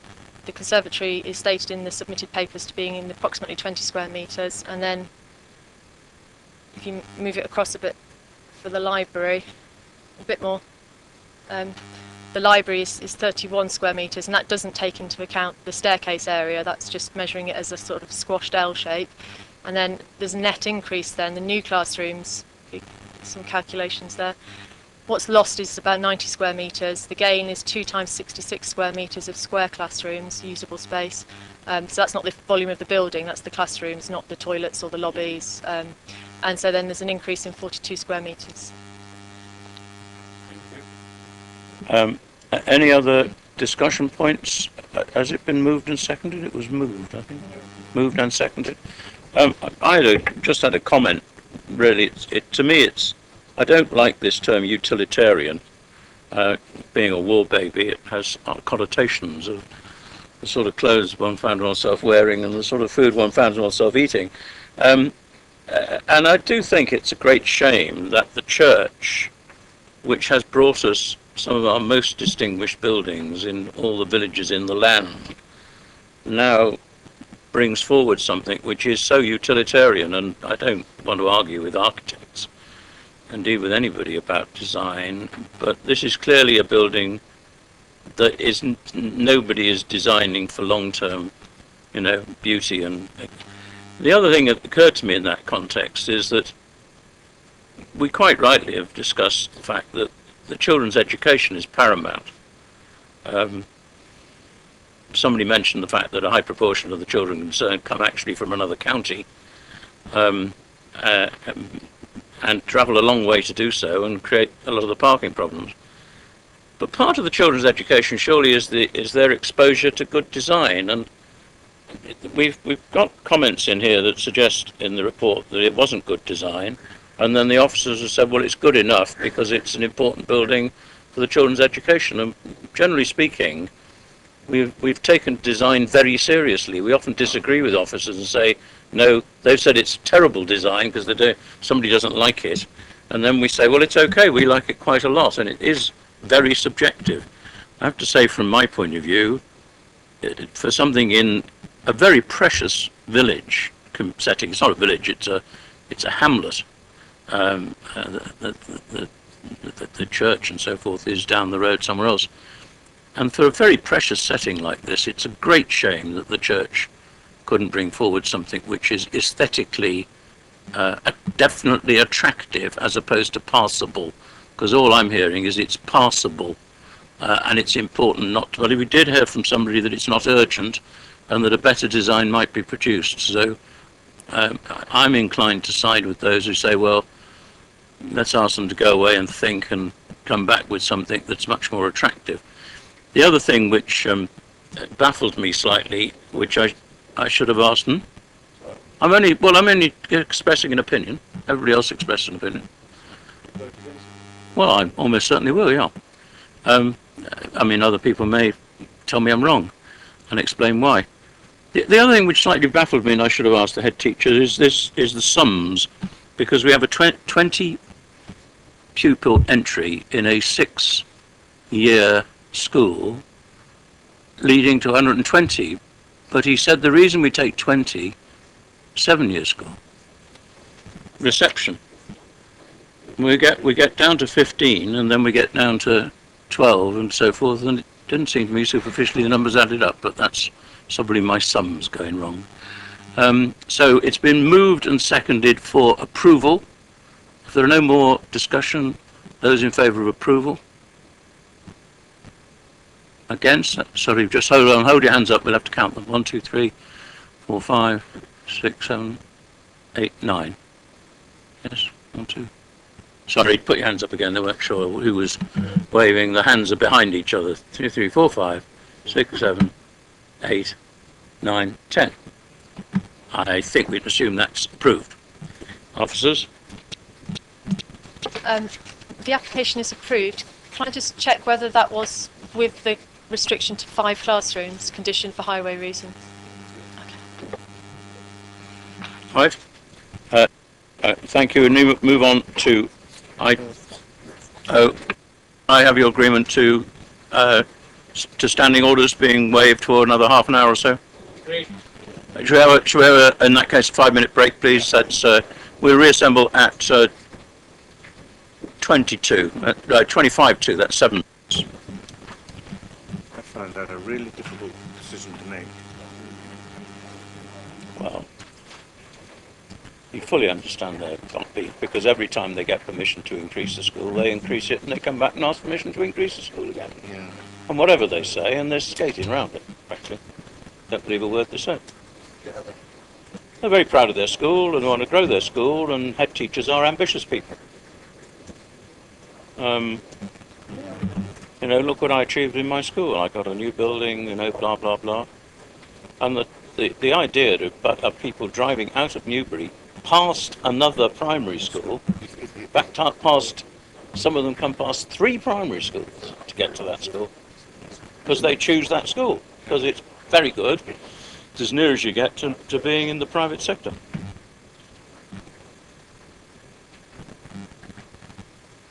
No wonder they lose the private sector, because the people put them in there with a view to them going on to the private sector.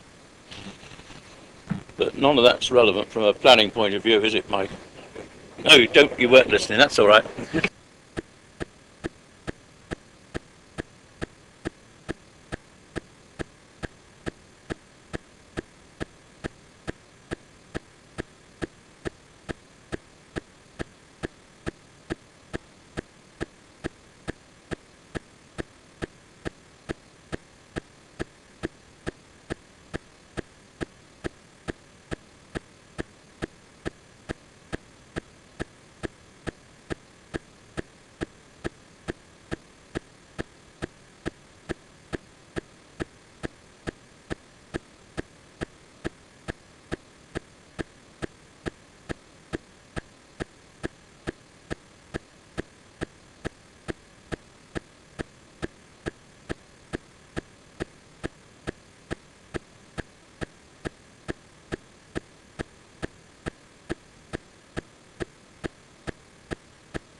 Right, members, if we could reconvene, please. Councillor Goodison has had to leave, feeling unwell, and Patricia's also had to leave, I think, feeling unwell. So I urge that you deal with things briskly, otherwise we'll be dropping like flies. We move to item number 6, Bramer Drive, Oakley, and I have Mr. Tilley as the applicant. I have no other speakers. There's nobody else here. Nobody else here. They're all gone. Oh no, there's somebody lurking at the back. If you just wait there a minute while the officers present the report, please. Thank you, Chair. This is an application for the erection of a 2-storey side extension with attached garage following the demolition of an existing garage, chimney and single-storey porch infill. It's an application that the viewing panel went to visit last Friday. The application is before committee with a recommendation for refusal. However, members will note in the update, whereas the original recommendation for approval was based on 2 reasons, the second being highways, Mr. Tilley has submitted alternative plans which sought to overcome that highway reason for refusal. Having consulted the highways officers, they're perfectly happy with those plans, and as such, that second reason for refusal is no longer part of the consideration because there is no longer a highway reason for refusal on the basis of those revised plans. Thank you. You have 4 minutes, Mr. Tilley, or Mrs. Tilley, whichever he wishes to go. I assume it's Mrs. Tilley, is it, for the record? Thank you. Good evening, councillors. Thank you for giving me this opportunity to tell you why I believe this application should be granted. The reasons given for refusal are width, subservience and proportion, and its negative effect on the character of the host dwelling and visual amenities within the street scene. I would like to look at these 5 reasons. Firstly, I would like to deal with the width. There are 7 extensions similar in size to their host already in Oakley. Number 2, Avon Road, is a semi-detached house, the same as mine, that went to appeal and was approved in 2008. Located on a similar corner plot, with the 2 nearest houses at similar distances to mine being located across the roads, Braemar Drive has the added advantage that to the back there are wide open public green spaces. I summarise from this appeal document, paragraph 4. Due to the siting of the property relative to Hamble Close, there is a significant amount of space to the side. This ensures that the existing single-storey extension does not appear cramped on the site. Similarly, the introduction of a first-floor extension would sit comfortably on the plot, and due to the particular circumstances, it would not appear cramped or have an excessive width, and in accordance with local planning policy E1. The resulting development would provide adequate spacing and would not unacceptably dominate the host building, but would appear as a subservient addition. So in this case, the inspectorate has granted a 7-metre extension due to the size of the plot and location. Because of the remarkable similarities of this case, I believe these reasons hold true for mine. Secondly, in regard to subservience, the case report only refers to the dropped ridge line. There are several more design features that help. The front is set back by 2.5 foot and the garage further still. The addition of a porch which comes forwards and breaks up the ground and first floor frontage. Upstairs, the use of a single window instead of a pair gives a narrower appearance. Skylights in the new roof set this roof apart from the original. Thirdly, in the report, the single-storey element is considered acceptable in isolation. Then the report combines its width with the 2-storey element and compares the total ill-favourably to the width of number 1, excluding number 3. I consider this inconsistent in that the full extension is viewed from the street joined to the full building it is attached to, e.g. 1 and 3. Viewing it like this means the extension would have an acceptable proportion to the complete structure. Number 3 cannot be ignored as it is an integral part of the character of these houses. Fourthly, I cannot see why it would be detrimental to the street scene. As you approach Braemar Braemar Drive, there are detached houses on the right, bungalows on the left, and further on terraced houses. Just under a minute. In Braemar Drive, there are 6 single-storey extensions and porches. Over the village, there are some 92 similar semi-detached houses. 13% have single-storey and a further 25% with 2-storey extensions. All of these have produced an acceptable variety of character to their original hosts and the wider area. Finally, the report states that the proposed extension would not lead to loss of light, overbearing impacts and overlooking impacts to the detriment of the amenities of the surrounding neighbours. Therefore, how could it be detrimental to the visual amenity of the area and to the street scene? In conclusion, I would like to propose that this development is suitable for its location and size of plot and is not out of character for the village. Thank you. Brilliant piece of timing. Councillor Bim. You very eloquently described how the proposed extension was subservient in several respects. However, in terms of the ridge line, it is only very modestly subservient. I don't know whether you have a dimension for the amount that it drops down. Would, if it were required by the committee or officers, a larger subservience be possible there, just to emphasise that aspect of it, assuming that that were a key issue? Yes, the ridge is dropped by 200 mil, I believe. That could be increased by bringing the front of the house back by the geometry. However, it's rather diminishing returns because of the fairly low angle of the roofs. An alternative I did look at would be to put a flat part of roof on the point, which would give a pseudo dropped ridge, as it were. So if I took a flat roof, sort of 1.5 meters wide, it would drop it visually quite a bit more.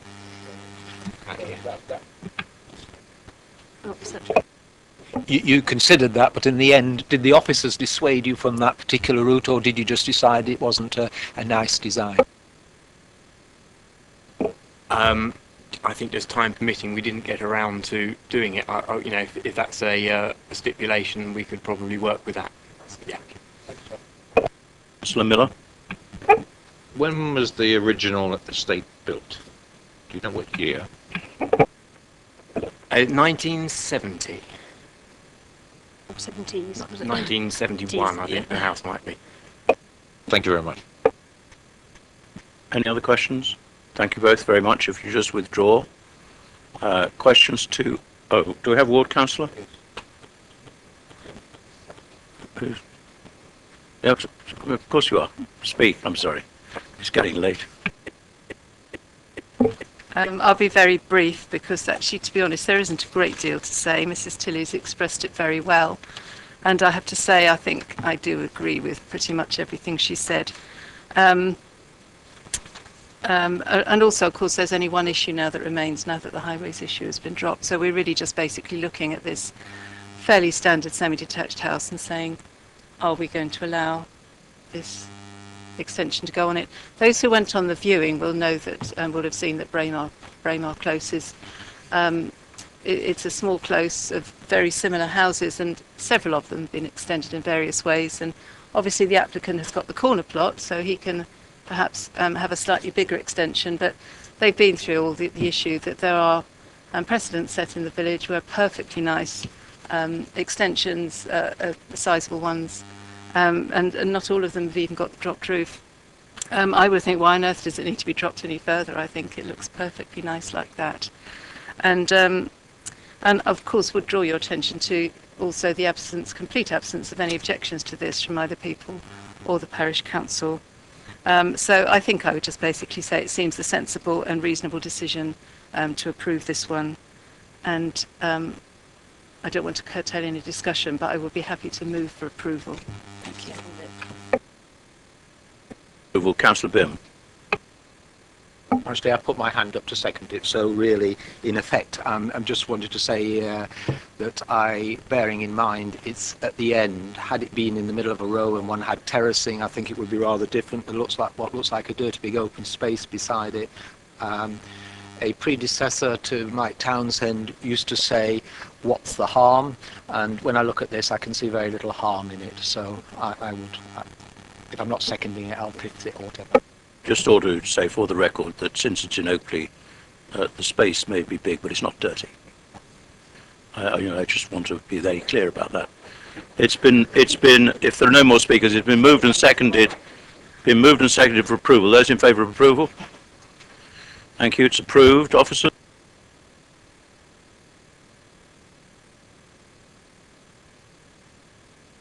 Thank you, Chair. The application is therefore approved. Subject to that, if that's the councillor's decision, I wonder if they'd be minded to impose conditions with regard to the development being carried out with the plans submitted, the standard 3-year time limit, and a condition to ensure that the materials used in the finish of the building would match those of the existing building so that it accords with that.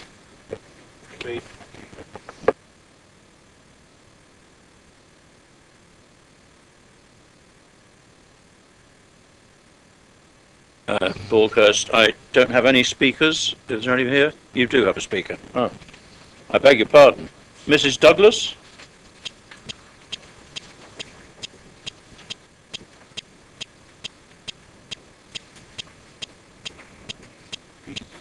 Hello, Mrs. Douglas. If you just sit there for a moment, we'll ask officers to present the report.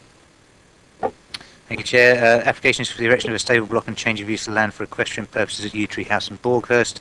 In terms of the update paper, it simply notes the viewing panel. There's no further update and the application is recommended for approval. You have 4 minutes.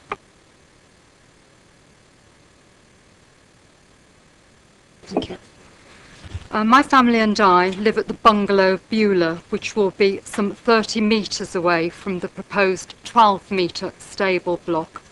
The layout of our house means that our kitchen, bedroom and living room currently face directly onto fields. If built, our bungalow, from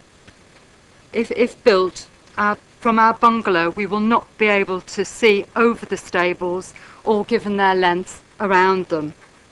Ironically, the site chosen for the stables is at the lowest point of the fields and will be vulnerable to flooding. Furthermore, the predominant wind direction is northeasterly in this part of the country, and as where we are sited, we will be most affected by the smell from these stables. As such, the new stables will be overtly obtrusive and will be detrimental to the outlook and amenities of Beulah. Mucking out will need to take place on a daily basis and give rise to smell and nuisance to us. No planting between our house and the new stables is proposed. At present, we're not overlooked and we enjoy a great degree of privacy. We'll lose that privacy, be impacted by noise, disturbance and a loss of amenities. We'll have to endure the smell and insect detriment and deal with the increase in vermin. These factors will be detrimental to the environment and the enjoyment of our outside space. Permission for the stables on this site was refused in 2012. This new application appears more aggressive to us than the last, being 3 metres longer. It's argued that the stables were required for the welfare of the horses. The applicant already have 2 substantial mobile field shelters in the field and a stable and hay store in the front garden of their property. Additional stable accommodation is also cited at a number of local livery yards, which we've used ourselves, as have others in the area when the weather becomes unduly wet. The Parish Council Village Design Statement for Borghurst makes particular reference to concern at the subdivision of fields for the keeping of horses, especially along Violet Lane. This is relevant as the footpath which separates the stables from our house marks the beginning of that right-of-way between Borghurst Road and Violet Lane. The erection of a sizable and permanent stable block can only detract further from the appearance of the area, contrary to the provision of the Village Design Statement, and create a precedent for backfill. The majority of the field is protected by covenant. because it's a friend's burial You have just ground. under a minute. To subdivide this small plot of land further by building a stable block would destroy the peace and tranquility of the area. The field has enjoyed mixed agricultural use, as it was used only 4 years ago to keep sheep. There's been a lot of development in the area over the last 8 years, which have meant that pieces of land have been moved from one property to another. There's been a blurring of boundary as a consequence between residential and agricultural land. A new large road was also created for access during that time. These changes to the neighbourhood, to the outlook for Beulah and to the users of the right-of-way were not achieved in a single application, and that on each occasion they were strenuously opposed. If approved today, the character of the setting that Beulah sits in will be permanently changed and beyond recognition. We're of the view that Wind up, please. Okay. We're of the view that another permanent, substantial, stable block in Borkhurst isn't required in our area when there are substantial alternatives available. Thank you. Thank you very much. Just stay there for a minute. If you press your big button again, thank you. And we'll see if members have any questions for you. Thank you. The present shelter that is there, does that not block you a little bit?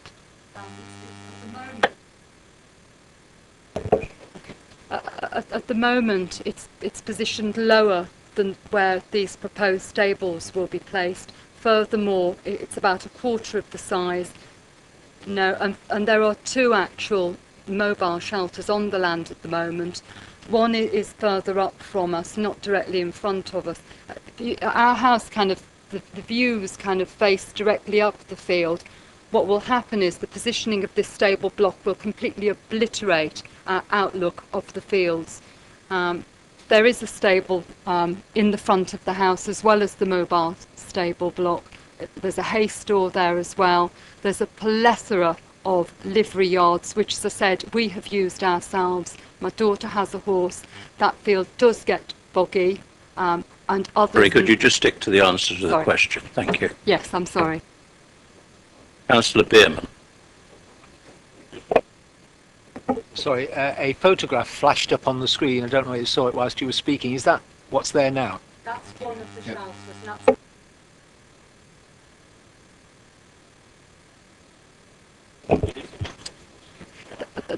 The shelter that's on the screen is about a quarter of the size of the one that will be put in place. That's one of 2 that is currently on the site.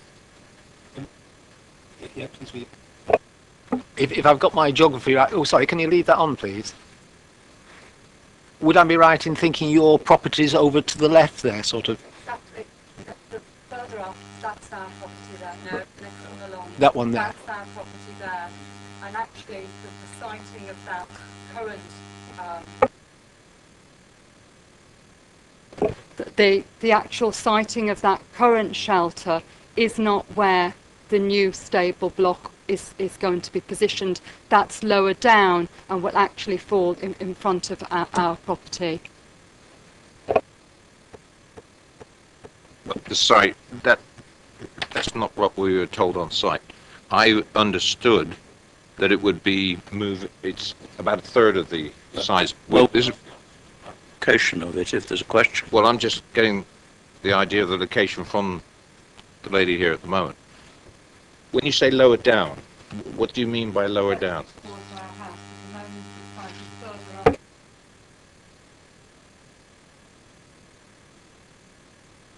Sorry. Our house faces north. Currently, that is sited northwest. The siting for the permanent stable block will be more northeast in its position in the field.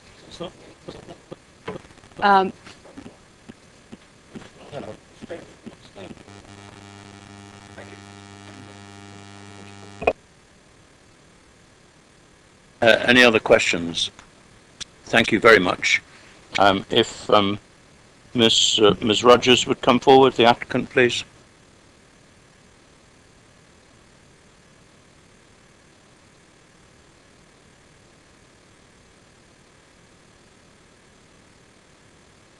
You have 4 minutes. Press the big wide black button. Okay, thank you. Good evening, everyone. Myself and my husband moved into Yew Tree House last September, and at the time thought that the 2 movable field shelters that were already situated on our land would provide sufficient shelter for my 2 horses. This, however, has proved not to be the case. After a tough winter, which saw the fields waterlogged for the majority of the time, the field shelters became inhabitable, and both horses experienced various conditions such as mud fever, which is where wet mud blisters their legs. So we decided our best option was for some hard standing shelter by way of a small stable block. As stables are specifically for horses, in order to house these stables on our fields, we must also apply for change of use of the land for equestrian purposes. This would mean that in addition to grazing the horses on the existing 4 paddocks, I would also be able to groom, wash, feed and carry out light exercise of my horses on my land. The site itself has been used to graze and keep horses for many years, and with modern day farming methods would be no use as agricultural land due to its relatively small size. We are aware of a similar application made by the previous owners of Yew Tree House and have therefore gone to great lengths to consult our neighbours as well as the local parish council. On the 21st of February, we attended the parish council meeting and asked the councillors for feedback on our idea for this application. As well, we invited them round to view the site. We have taken into account concerns that were raised and as a result have reduced the overall stable footprint versus the previous application, as well as moving the location of the stables out of the direct line of sight of Beulah. It is now some 35 metres away at the very closest point. We also believe that any noise and smells arising from the stables will be minimal, as it's just for my private and personal use. So no more in reality than what is currently experienced from the existing field shelters. I would also like to point out that the land is linked with the property in this application as per condition 3 of the officer's report. I understand that there is some history surrounding our property, and I'm sure will be raised by some councillors today who will no doubt recall how the area used to appear many years ago. I cannot comment on this, but what I will say is that change isn't always a bad thing, and I personally think that recent additions from previously approved applications in the surrounding area actually enhances the area, such as the tree line drive to Westview Farm. The countryside and open areas is what attracted us to Borkhurst, so in turn we wouldn't want to propose Just anything. under a minute. Thanks. Propose anything that we feel would adversely impact this.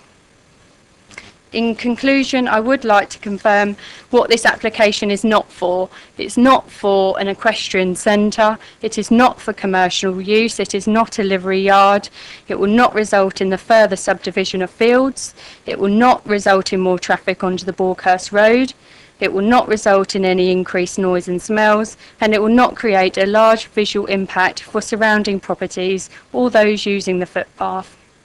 It is merely an application to build a relatively small structure within 4 acres of land to house 2 horses in adverse weather conditions to ensure their welfare. Thank you. If you just press your button and we'll see if members have any questions for you. Members? Councillor Tucker. Hi. It has been mentioned that with your house that you have at the moment, there are the old stables there. Are they not usable? Because we didn't see them when we were on site.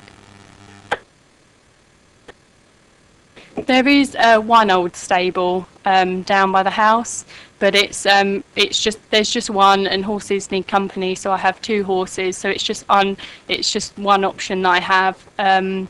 It's not a permanent solution, it's just one stable, and I'm hoping for a purposely built hay store as well to go with the stable so I can store some hay and straw. Councillor Behrman. I've ridden a camel but not a horse yet. I would just like some clarification, if I may, on that plan and then a couple of others. There's one in the papers that shows the stable in a slightly different position nearer to your dwelling, and then there was another one that was flashed up briefly where it looked like the actual building plan, which was right up against your back garden as I saw it, but I might have misread that because it was there so quickly and gone again. But perhaps you could clarify where it actually is as far as you're concerned. Yes, certainly, and the councillor was correct that actually the photo as it's taken at the moment, it will be extended to the right, so hopefully for the purpose of not obstructing Beulah's view as much as we possibly can. And it is about a third, that shelter is about a third of the overall structure. Perhaps we can ask officers, is this deterministic that we know exactly where this is located? We must do, presume. So, I mean, I'm just trying to clarify whether No, that's right or not, Chair. Yes, the plan you've got up on the screen now is showing where it will be. The one that flashed up a moment ago was flashed up in error because it was showing the previously refused scheme. So that one we can come back to if you like to see the differences, but it isn't part of this proposal.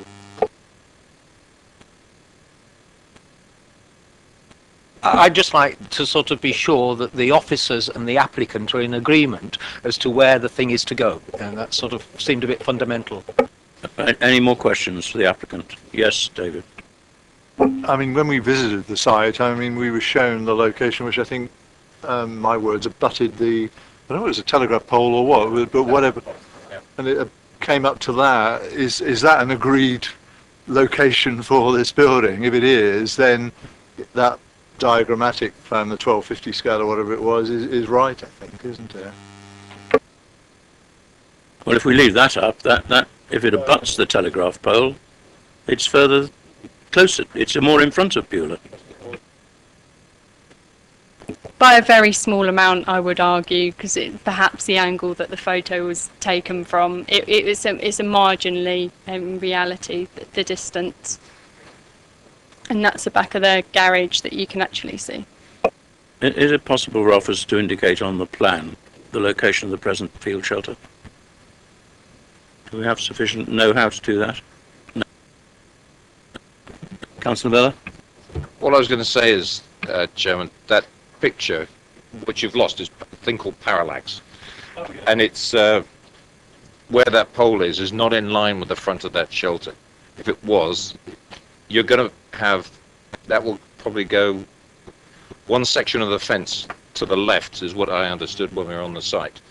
And then, as the applicant said, that's a third of the length of the proposal. I guess the reason for being rather sensitive about this is the objector has a very clear expectation that it's much more in her line of sight. And there's an argument that says, no, it isn't in her line of sight. And that photograph doesn't really help, does it? I mean, that doesn't appear to be in the same place as on the larger drawing. Is that the old one? Can't tell because you can't, but I mean, that's much closer to Yew Tree Cottage than the red blob on the main drawing. We need to get this. Well, can members suggest that officers take a view, look at the drawing they think they've got, and say how far from the boundary with Yew Tree Cottage is the nearest edge of the stables. That will then be the location. We can record that in meters or even feet and centimeters.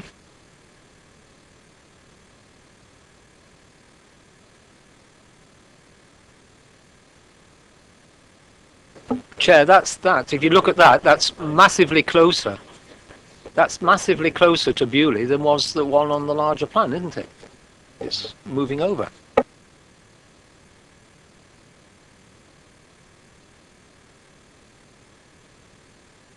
Let him do that. Just in terms of the what we would use if it came to an enforcement issue, let's put it that way, we would use the plan submitted with the application, which would include, I take Councillor Round's point about which maps, if you like, of the different boundaries, but would use the site plan, which includes everything up to the boundary of the site itself.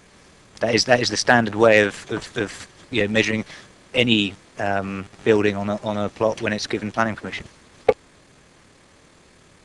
But just to be clear, it is this The plan that we have in terms of the agenda, so the one which says red and blue plans, that is shown as an indicative site plan to say this is the site, here's where it sits in relation to other properties, this is the blue land, this is the red land, and that sort of blob, if you like, that's shown on your agenda papers on the first one is simply to show indicatively where that is.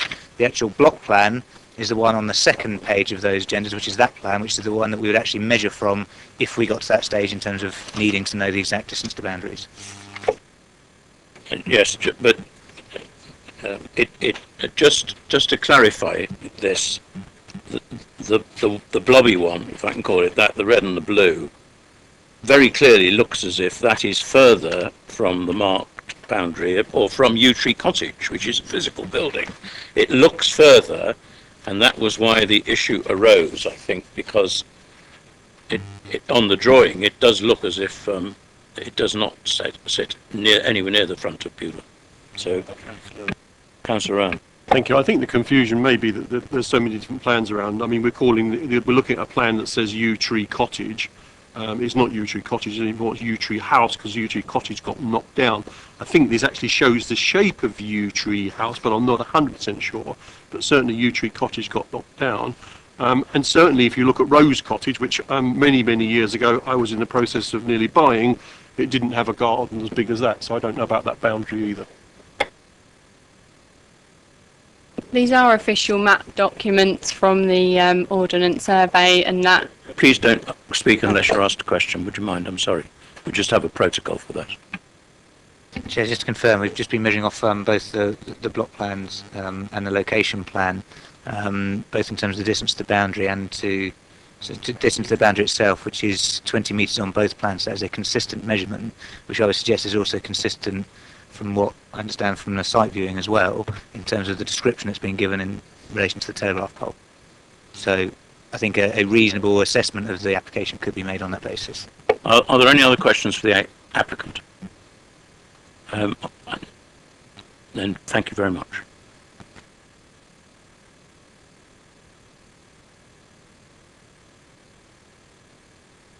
Ward member? Yep. Thank you, Chair. This is a countryside location, and new development in the countryside should be strictly controlled and fully justified, of course. I want to just point out to the members when we viewed there that we do understand that there's two parts of this change of use, and it's a change of use from agricultural to the keeping of horses, and that's quite a big change in terms of the usage permitted. You know, the land currently enjoys a fair bit of protection because it's agricultural. It is true that it's been used for the grazing of horses and the grazing of sheep over the years, and that is fine. The site location is at the back of a number of houses, if you saw the earlier plan there. So a lot of those properties have enjoyed the sort of peace and tranquility of agricultural fields with grazing. So there will be a change to the use of that field in addition to the application obviously for the stable block and storeroom. The land was formerly part of Westview Farm, and as I said has been used for horses and sheep grazing. Westview Farm has extensive stable facilities already in place and always has. There are also other stable facilities, many other stable facilities in close to the application site. Borgers Village Design Statement states that the practice of landowners selling off small parcels of land within Borgers countryside is not to be encouraged because of the harm it can cause to the landscape and rural character of Borgers, and we've seen that in a number of locations. The VDS also provides guidance for protecting from backland development the loss of important views into the countryside, especially views between buildings, and as you move down the Borgers Road, those views get bigger and wider. It states that new buildings should not be placed in isolated open countryside sites. When drawing up the VDS, residents were asked to list the positive and negative aspects of the parish. Listed in second place as a positive aspect was open views across fields. The application site is viewed from Borgers Road, it is viewed from the dwellings, it is viewed from a number of the dwellings' gardens, and I say it's from Borgers Road, and certainly it's obviously viewed from Beulah. It is extensively viewed from numerous points along the two public rights of way that bound it. The parish council highlights the difference between using land for grazing and using land for equestrian, and I've tried to explain that. The existing grazing use already includes 2-horse mobile field shelters. If we approve the change of use, you will be adversely changing how the existing agricultural fields can be used.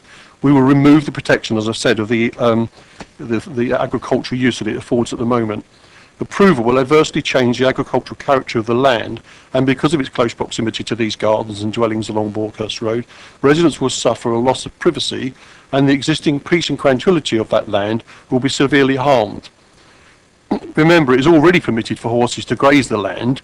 Equestrian reuse will bring much more activity to it. Residents have said to me that there are various equestrian facilities available locally. The application site already has facilities of 2 open field shelters and an existing stable and store building.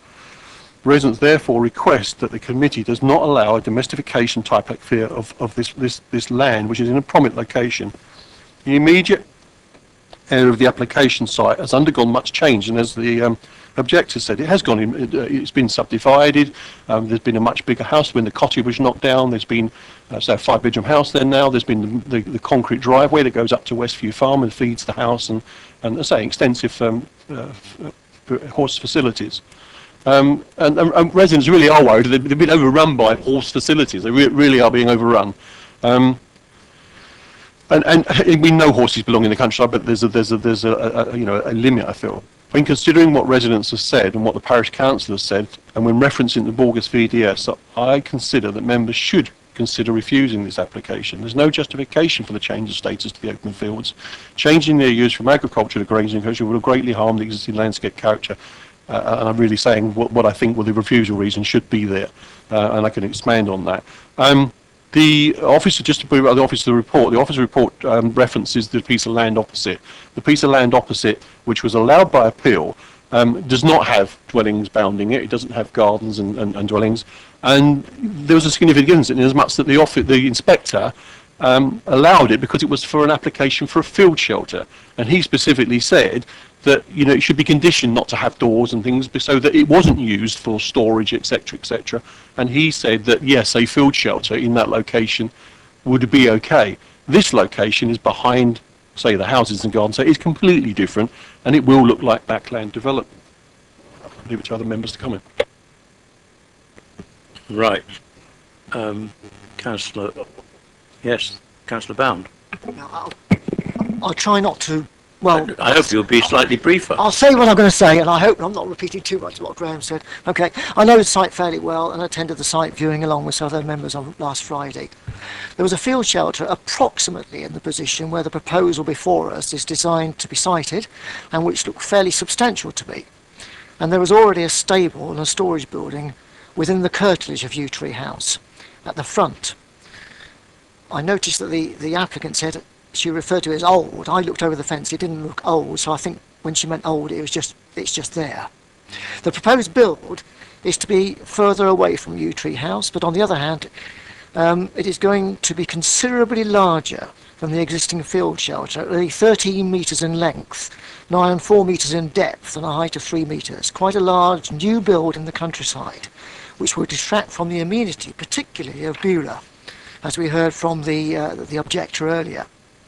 Also, the fact that the applicant is, I believe, going to retain the field shelters and then build this new stable block and already has a stable within the curtilage of Yew Tree House does concern me. It seems a large enterprise for 2 horses. Of course, I'm going to listen to what's being said by people on the panel here today, but my inclination is that this should not be passed. Any more speakers?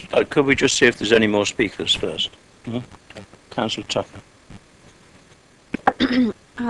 Thank you. It's not going to be very surprising for people to hear that I actually am much more in favour of it than the 2 predecessors. Can't even say it. It's getting late. When you look at the conditions that are being suggested, they make me really quite happy. One has the connection to the house itself, which is one of the main things that I always stand for. is that if you do have stables, there should be a connection of a house. Field shelters are different because the horses aren't enclosed in them. Another thing that I particularly like, which is 6, that there shouldn't be any other bits and pieces on the site. No buildings, plant, machinery, structures, walls and fencing, etc., etc. And somewhere else it says something about yes, jumps and things. And that was in the bit at the back, which is an informative thing. I think the officers have done their best to control what can go on in that piece of land, albeit divided into 4, which makes me very happy. And I think that if you are lucky enough to have a house, and you're lucky enough to be able to afford a paddock, which has been used for horses, and you want a stable because you want to look after the horses, I think as long as it's not really upsetting too many people, I think you should be allowed to have it, and the officers obviously believe that too. So I would move approval. Councillor Bierman and then Councillor Round. I remain, I have to say, uncomfortable about these drawings, but if we're going to go by what is allegedly something from the the Ordnance map, it does look as though what is proposed is pretty well in front of Bewley. Okay, offset to the side, but it's getting quite close. I listen to what's been said. I understand that Westview Farm has stabling facilities. It's hardly a gallop away. It's a stroll across a path, a track. It's listed as here. So that the horses' welfare couldn't be looked after really can't be an argument. There is plenty of facility to do that. And when it comes to the possibility of looking after the horses as well, without disturbing the enjoyment of somebody's home, I know which side I come down on, so I will be voting against the motion that seems to be on the table but not yet seconded. Councillor Round again. Thank you, Chair. I just picked up a couple of points that residents had sort of made to me, and I wanted to make sure I said them. One of them was the concern about, say, backland development and sort of making it look like a shanty town, which has happened down Violet Lane. And the other point was that the officer report sort of suggests that the building will relate and be sympathetic to existing developments. Well, there ain't no more developments in the field. It's a field. So I can't see how it can be sympathetic and relate to those buildings. So I just wanted to make those points. And as Councillor Bierman has just said, it's not just Westview Farm. There are numerous other places where there are stabling facilities very, very close to that site as well. You know, that site is being overrun by stabling facilities anyway, but within a short distance there are numerous places for facilities. Are there any more speakers? Chair, I'd like to ask some questions of officers, please. Is that possible? We seem to have bypassed that one.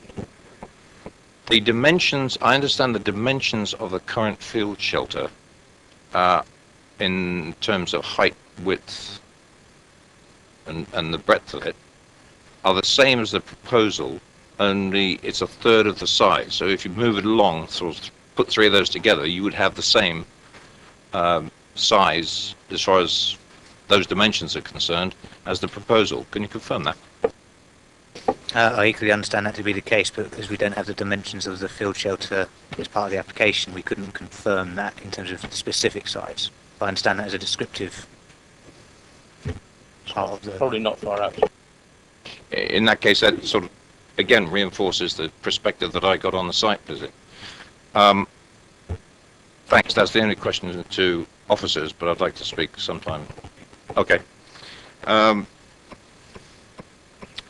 I'm a little puzzled, I'm afraid, by Councillor Round's description of an accusation that this would be development in the countryside. stable blocks for horses to look after horses. And anybody who owns a horse, and I grew up on one, several, you want to look after your own horses near to where you live. And I can't think of any location where I did any of my riding where the owners of the horses weren't actually adjacent to the stables to look after their animals. And there are implications if they're not allowed to do that and give them the shelter. So I would support and I'll second Councillor Tucker's motion for approval. And I don't think it will impinge too much on Beulah, because looking at the maps, looking at the perspective of what we saw on the site, it is sort of off in that direction, and there's an existing structure there at the moment. And I think what the applicant is trying to do is to build a permanent structure there to protect the horses against the waterlogging that exists where they've got that shelter at the moment. So I'll be supporting it, and as I say, second the motion to approve. Do we have any more speakers? I'd like to comment, if I may. Did you want to speak? No? Thank you, Chair. I'm going to vote against this because I just don't see why it can't be put somewhere else in the field closer to Yew Tree Cottage or Yew Tree House. Why put it there right in the middle when it could go right down by the house? It'd be handier for them. Thank you. Yes, I must say I had some concerns listening to the applicant because we were told that there was a problem with the horses' health in this field because they didn't have any hard standing and stables, which one hours to do. And that sounds as if the horses are already being kept in the field, in which case it's against the present arrangements. Well, if they're being kept somewhere else, they could be taken out of the field when the conditions are such that they shouldn't be living in the field, because, I mean, you don't catch diseases and things by being left sitting in a field that has, I mean, I know quite a lot about horses, former Royal Horse Artillery man and so forth. So, you know, I don't want to be told a lot of things that I already know. And it did seem, I mean, that, you know, you move the horses to a place where they're safe. The other thing is, we were told a few minutes ago by one of our members that people always live and keep their horses in the field next door. That's very lucky if you can do that, but most people in this world, in the real world, a very high number of people where I live, their horses are at livery because they don't have a paddock right next to their house. That doesn't stop you riding or owning horses. I mean, huge numbers of people own their horses and keep them at livery, otherwise there'd be no livery businesses. And I'm assuming from what we heard, there might well be some livery businesses in the near proximity of the dwelling. So, you know, I think that the safeguarding of the horses is important, and horses shouldn't be kept in places where they don't have planning permission to keep them. And where they have planning permission to keep them, they should be stables, they should be healthy, looked after, and there should be somebody looking after them. But that doesn't mean that we automatically should smile nicely on anybody who happens to have a field next door and wants to put stables in it because they want to keep horses there. And I don't think the rationale for that sits with me at all. And I'm far more moved by the many arguments put forward by the parish council and ward councillors that suggest that this is yet another example of land that might be perfectly okay for grazing of horses on a regular basis when the field is in fit condition, but may not be an appropriate place for the keeping of horses simply because that would be much nicer for the owner, which of course it would.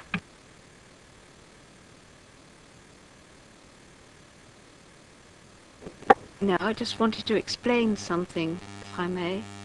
When you have a field shelter, especially one like that is moved around, it has nothing on the floor, it is the field, and standing on it, it becomes a complete mudquar. That is where they get the problems with their heels. But if you have a stable, you have a hard surface, and you do not get that problem. But that would say horses should never be grazed anywhere where there isn't stables. I mean, there is no, to my mind, my understanding, there is no cause and effect here because lots of horses are grazed in fields with field shelters where the field gets wet. But if, you know, that doesn't mean you have to have stables simply because one of the fields in which they're being grazed happens to get muddy from time to time, and we've just had atrocious winter. We all know about it. Which councillor was it? Round. Yeah, I wasn't going to contradict, but I just wanted to make sure that everybody was clear in terms of there is no, and I think you said it towards the end, there is no issue with them keeping the horses in the field because that's what they've done, and they've kept sheep in there. No, they can graze there as long as they like. Yeah, but keeping them and keeping them and the equestrian use changes the whole aspect. I just wanted to make that. Moved and seconded. Oh. Right, Chair, I mean, if I may, I mean, my knowledge of horses is very limited. In fact, I don't think I've even eaten horse meat, not to my knowledge. But all that to come, perhaps. But in terms of the comment made by the Vice Chair, I do agree. I couldn't understand, I must admit, even on the site visit, and again tonight it appears obvious, why it perhaps couldn't be sited somewhere else. I mean, it does seem to me that there are other locations in the area that we're looking at that would be just as effective, just as functional, and perhaps less visually impacting on the people concerned. And certainly the size and scale of this is of concern as well, really. It is a dramatic increase on what has been provided before. I know it has a different function, and Councillor Tucker reminds me of just what it will serve the purpose for now, but I would have thought that doesn't need to be quite the size that it is, because it is a massive increase. But certainly a different location, which doesn't have the effect that this one will in terms of the visual impact for people who live close by, surely could be something that could be looked at. And on that basis, I certainly wouldn't support the application before it. Now, it was moved for approval at one point. Was that seconded? Yes. It's been moved and seconded for approval. Those in favour of approval? 1, 2, 3. Those against? Would you like to move the reverse then, in that case? Councillor Round and Councillor Bierman between them, one way or the other. And we will have to give reasons for that, but we'll vote on it first, I think. We've had a lot of debate. Those in favour of refusal? 1, 2, 3, 4, 5, 6, 7. Those against? Carried. It's been moved and seconded for refusal. Have officers heard the reasons for refusal, or do you want them to be spelled out a bit?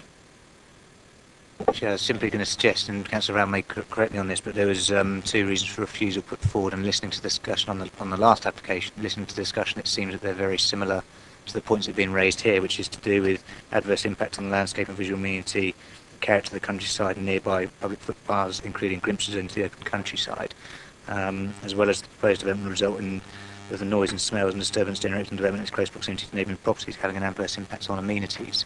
That seem to be the 2 main issues, but I would set out that in terms of defending that particular position at appeal, the private view of someone across adjoining land is not a material planning consideration. That is not something that we could take forward as part of the refusal reason. Thank you, Chair. I specifically stayed away from the private view. It's not a private view. It's glimpses in amenities, and it's certainly amenities from the footpaths, which have suffered a collective, cumulative development in that area over time.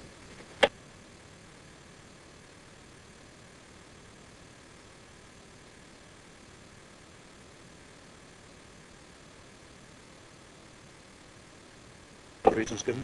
Confirm the application has been refused for the reasons given. Right, thank you very much. That's the end of the planning applications. We have some papers which I hope will not detain us for very long. Firstly, paper C. Would you like to present that, Mike? And I think the other officers, thank you very much for your time and attention and courtesy and patience with us. Thank you. Thank you, Chair. Thank you, Chair. With regards to paper C, and I will try and keep this brief, this is really setting out the new planning performance criteria which will come into effect as of October this year.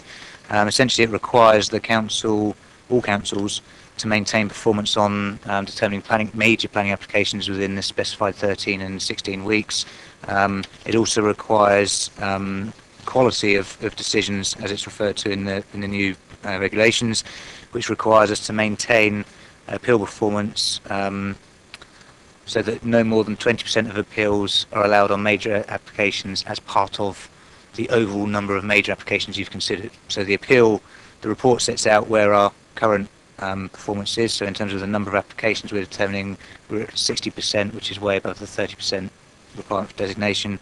In terms of the appeal requirement, because the council actually approves a significant number of major applications in any case, I mean, over the last 2 years it's been 87%, we're quite a significant way above any risk at this moment in time of getting to the 20% allowed mark.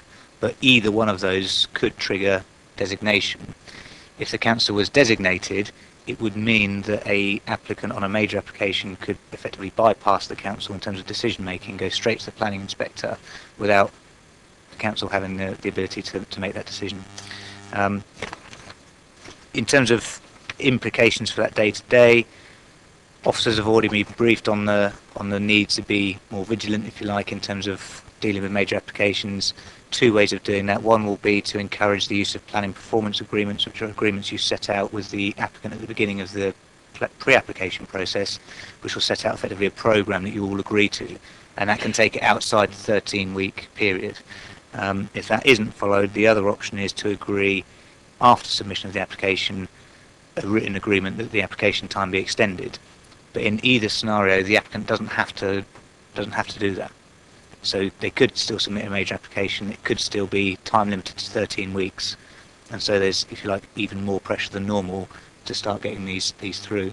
I think one potential unfortunate consequence of this is that you may see some applications which we would like to take more time over to try and get amendments to, etc. But because obviously the performance criteria is there, we may have to take decisions to refuse applications within the 13 weeks, whereas previously, which is why performance is down to 60%, we've been trying to follow what we thought was the right approach about being positive and proactive and trying to seek amendments to support development. So that's the basis of that paper, and I'll have to take any questions on that if needed.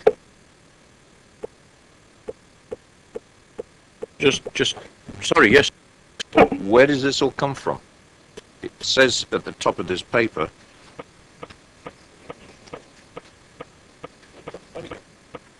it's from the Planning Act. Okay, fine.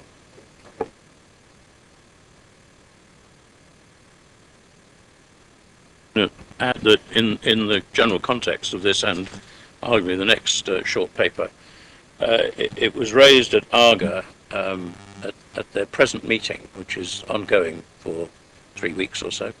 But so it hasn't been minuted yet, but I felt it was important to bring it to your notice here.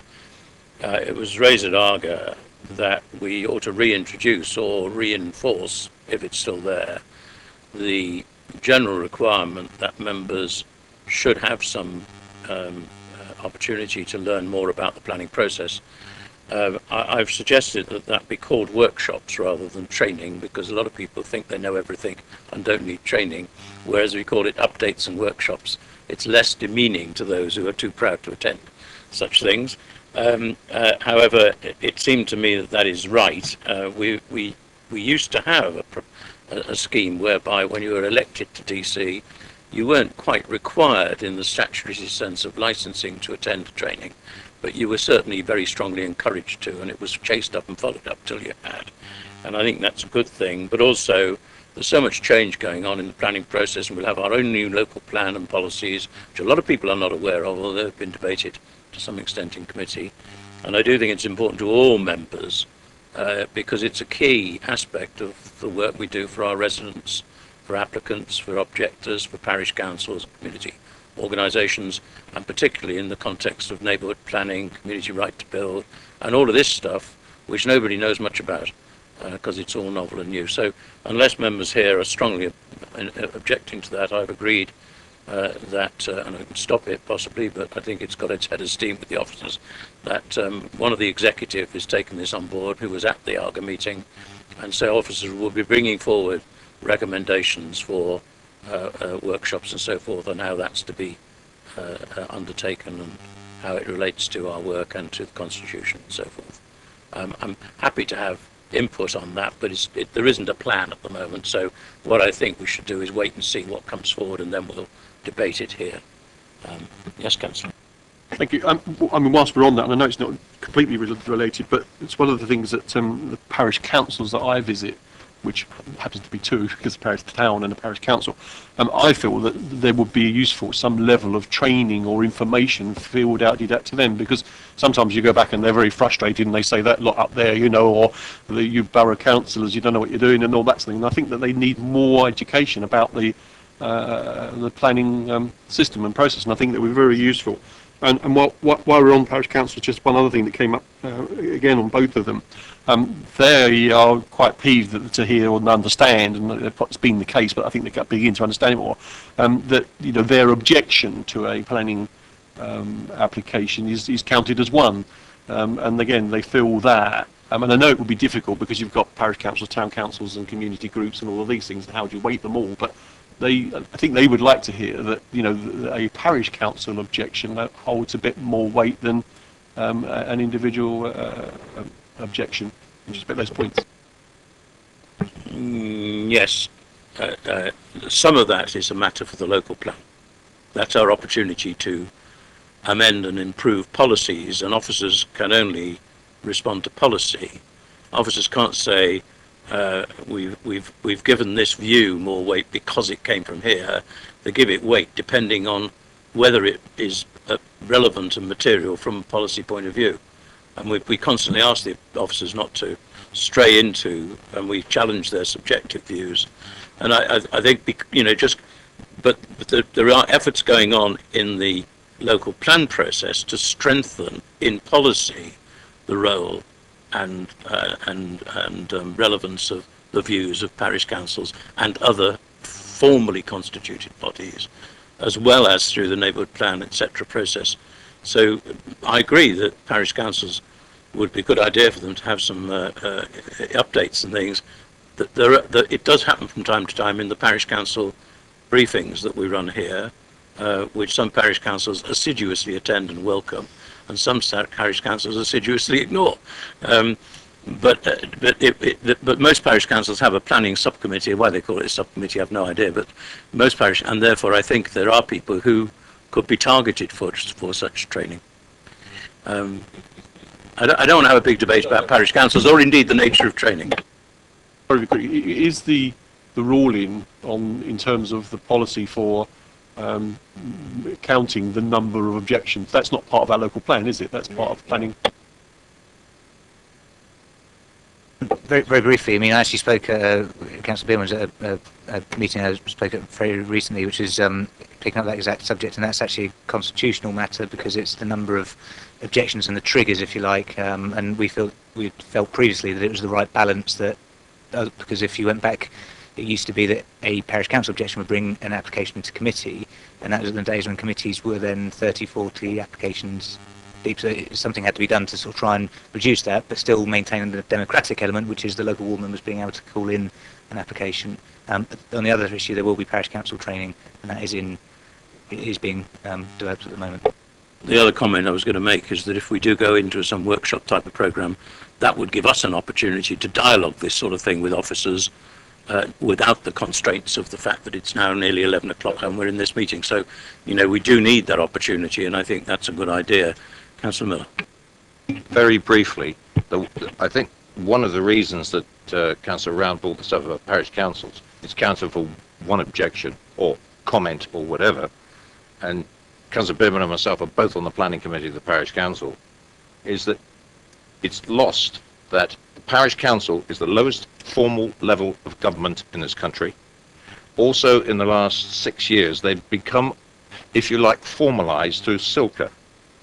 And the clerks, especially the planning clerks, have to go through about a 3-year course because in the days that was mentioned before, they didn't have that kind of formality. Now they've been brought into the formality of other levels of government. The point is, some of us would agree with the idea that things automatically come to committee and you count parish council as more objections than others, which is what the last thing that was said. Others would strongly disagree with that, and this is not the moment, place or time to debate them. It is a constitutional matter. We need more space and time to discuss such things, and I think workshop environment would be the place for it. So, well, we wait and see what the programme says, but that would be include workshops for ward members, specifically targeted at the ward member in his ward member role, or her. Okay?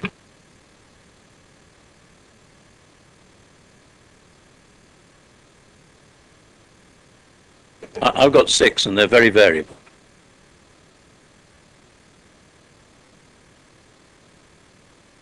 Thank you, Chair. So if I can take paper C to be noted then, because that was effectively the recommendation, which is simply notification. In terms of paper D, this is the update to the local requirements for planning applications. This is information that has to be submitted with a planning application. We're required to update our local list, as it's called, on a 2-yearly basis.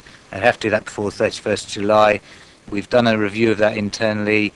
Effectively, we feel that we've got the right balance in terms of the amount of information we require and not hindering development. On that basis, we're simply proposing to make amendments to where there's references to the MPPF and where there's been some slight policy changes. We did do a very short consultation. We only had one response, which is recorded at Appendix 1, which I would suggest means that there's not that much of a problem with our current setup. On that basis, the recommendation is that the committee approve the approach to review of local requirements as described in paragraph 4.3. Members, I'd like your agreement to passing the motion that, pursuant to section 100A4 of the Local Government Act, the public be excluded from the remainder of the meeting on the grounds the public interest in maintaining the exemption outweighs the public interest in disclosing it, and therefore that exempt information is likely to be disclosed as defined in the appropriate paragraph of Schedule 12A of the Act. Do I have your agreement to that? In that case, we will require that the webcast be turned off, and it will be turned back on once the discussion is over, and I suggest we hold the discussion with the microphones off.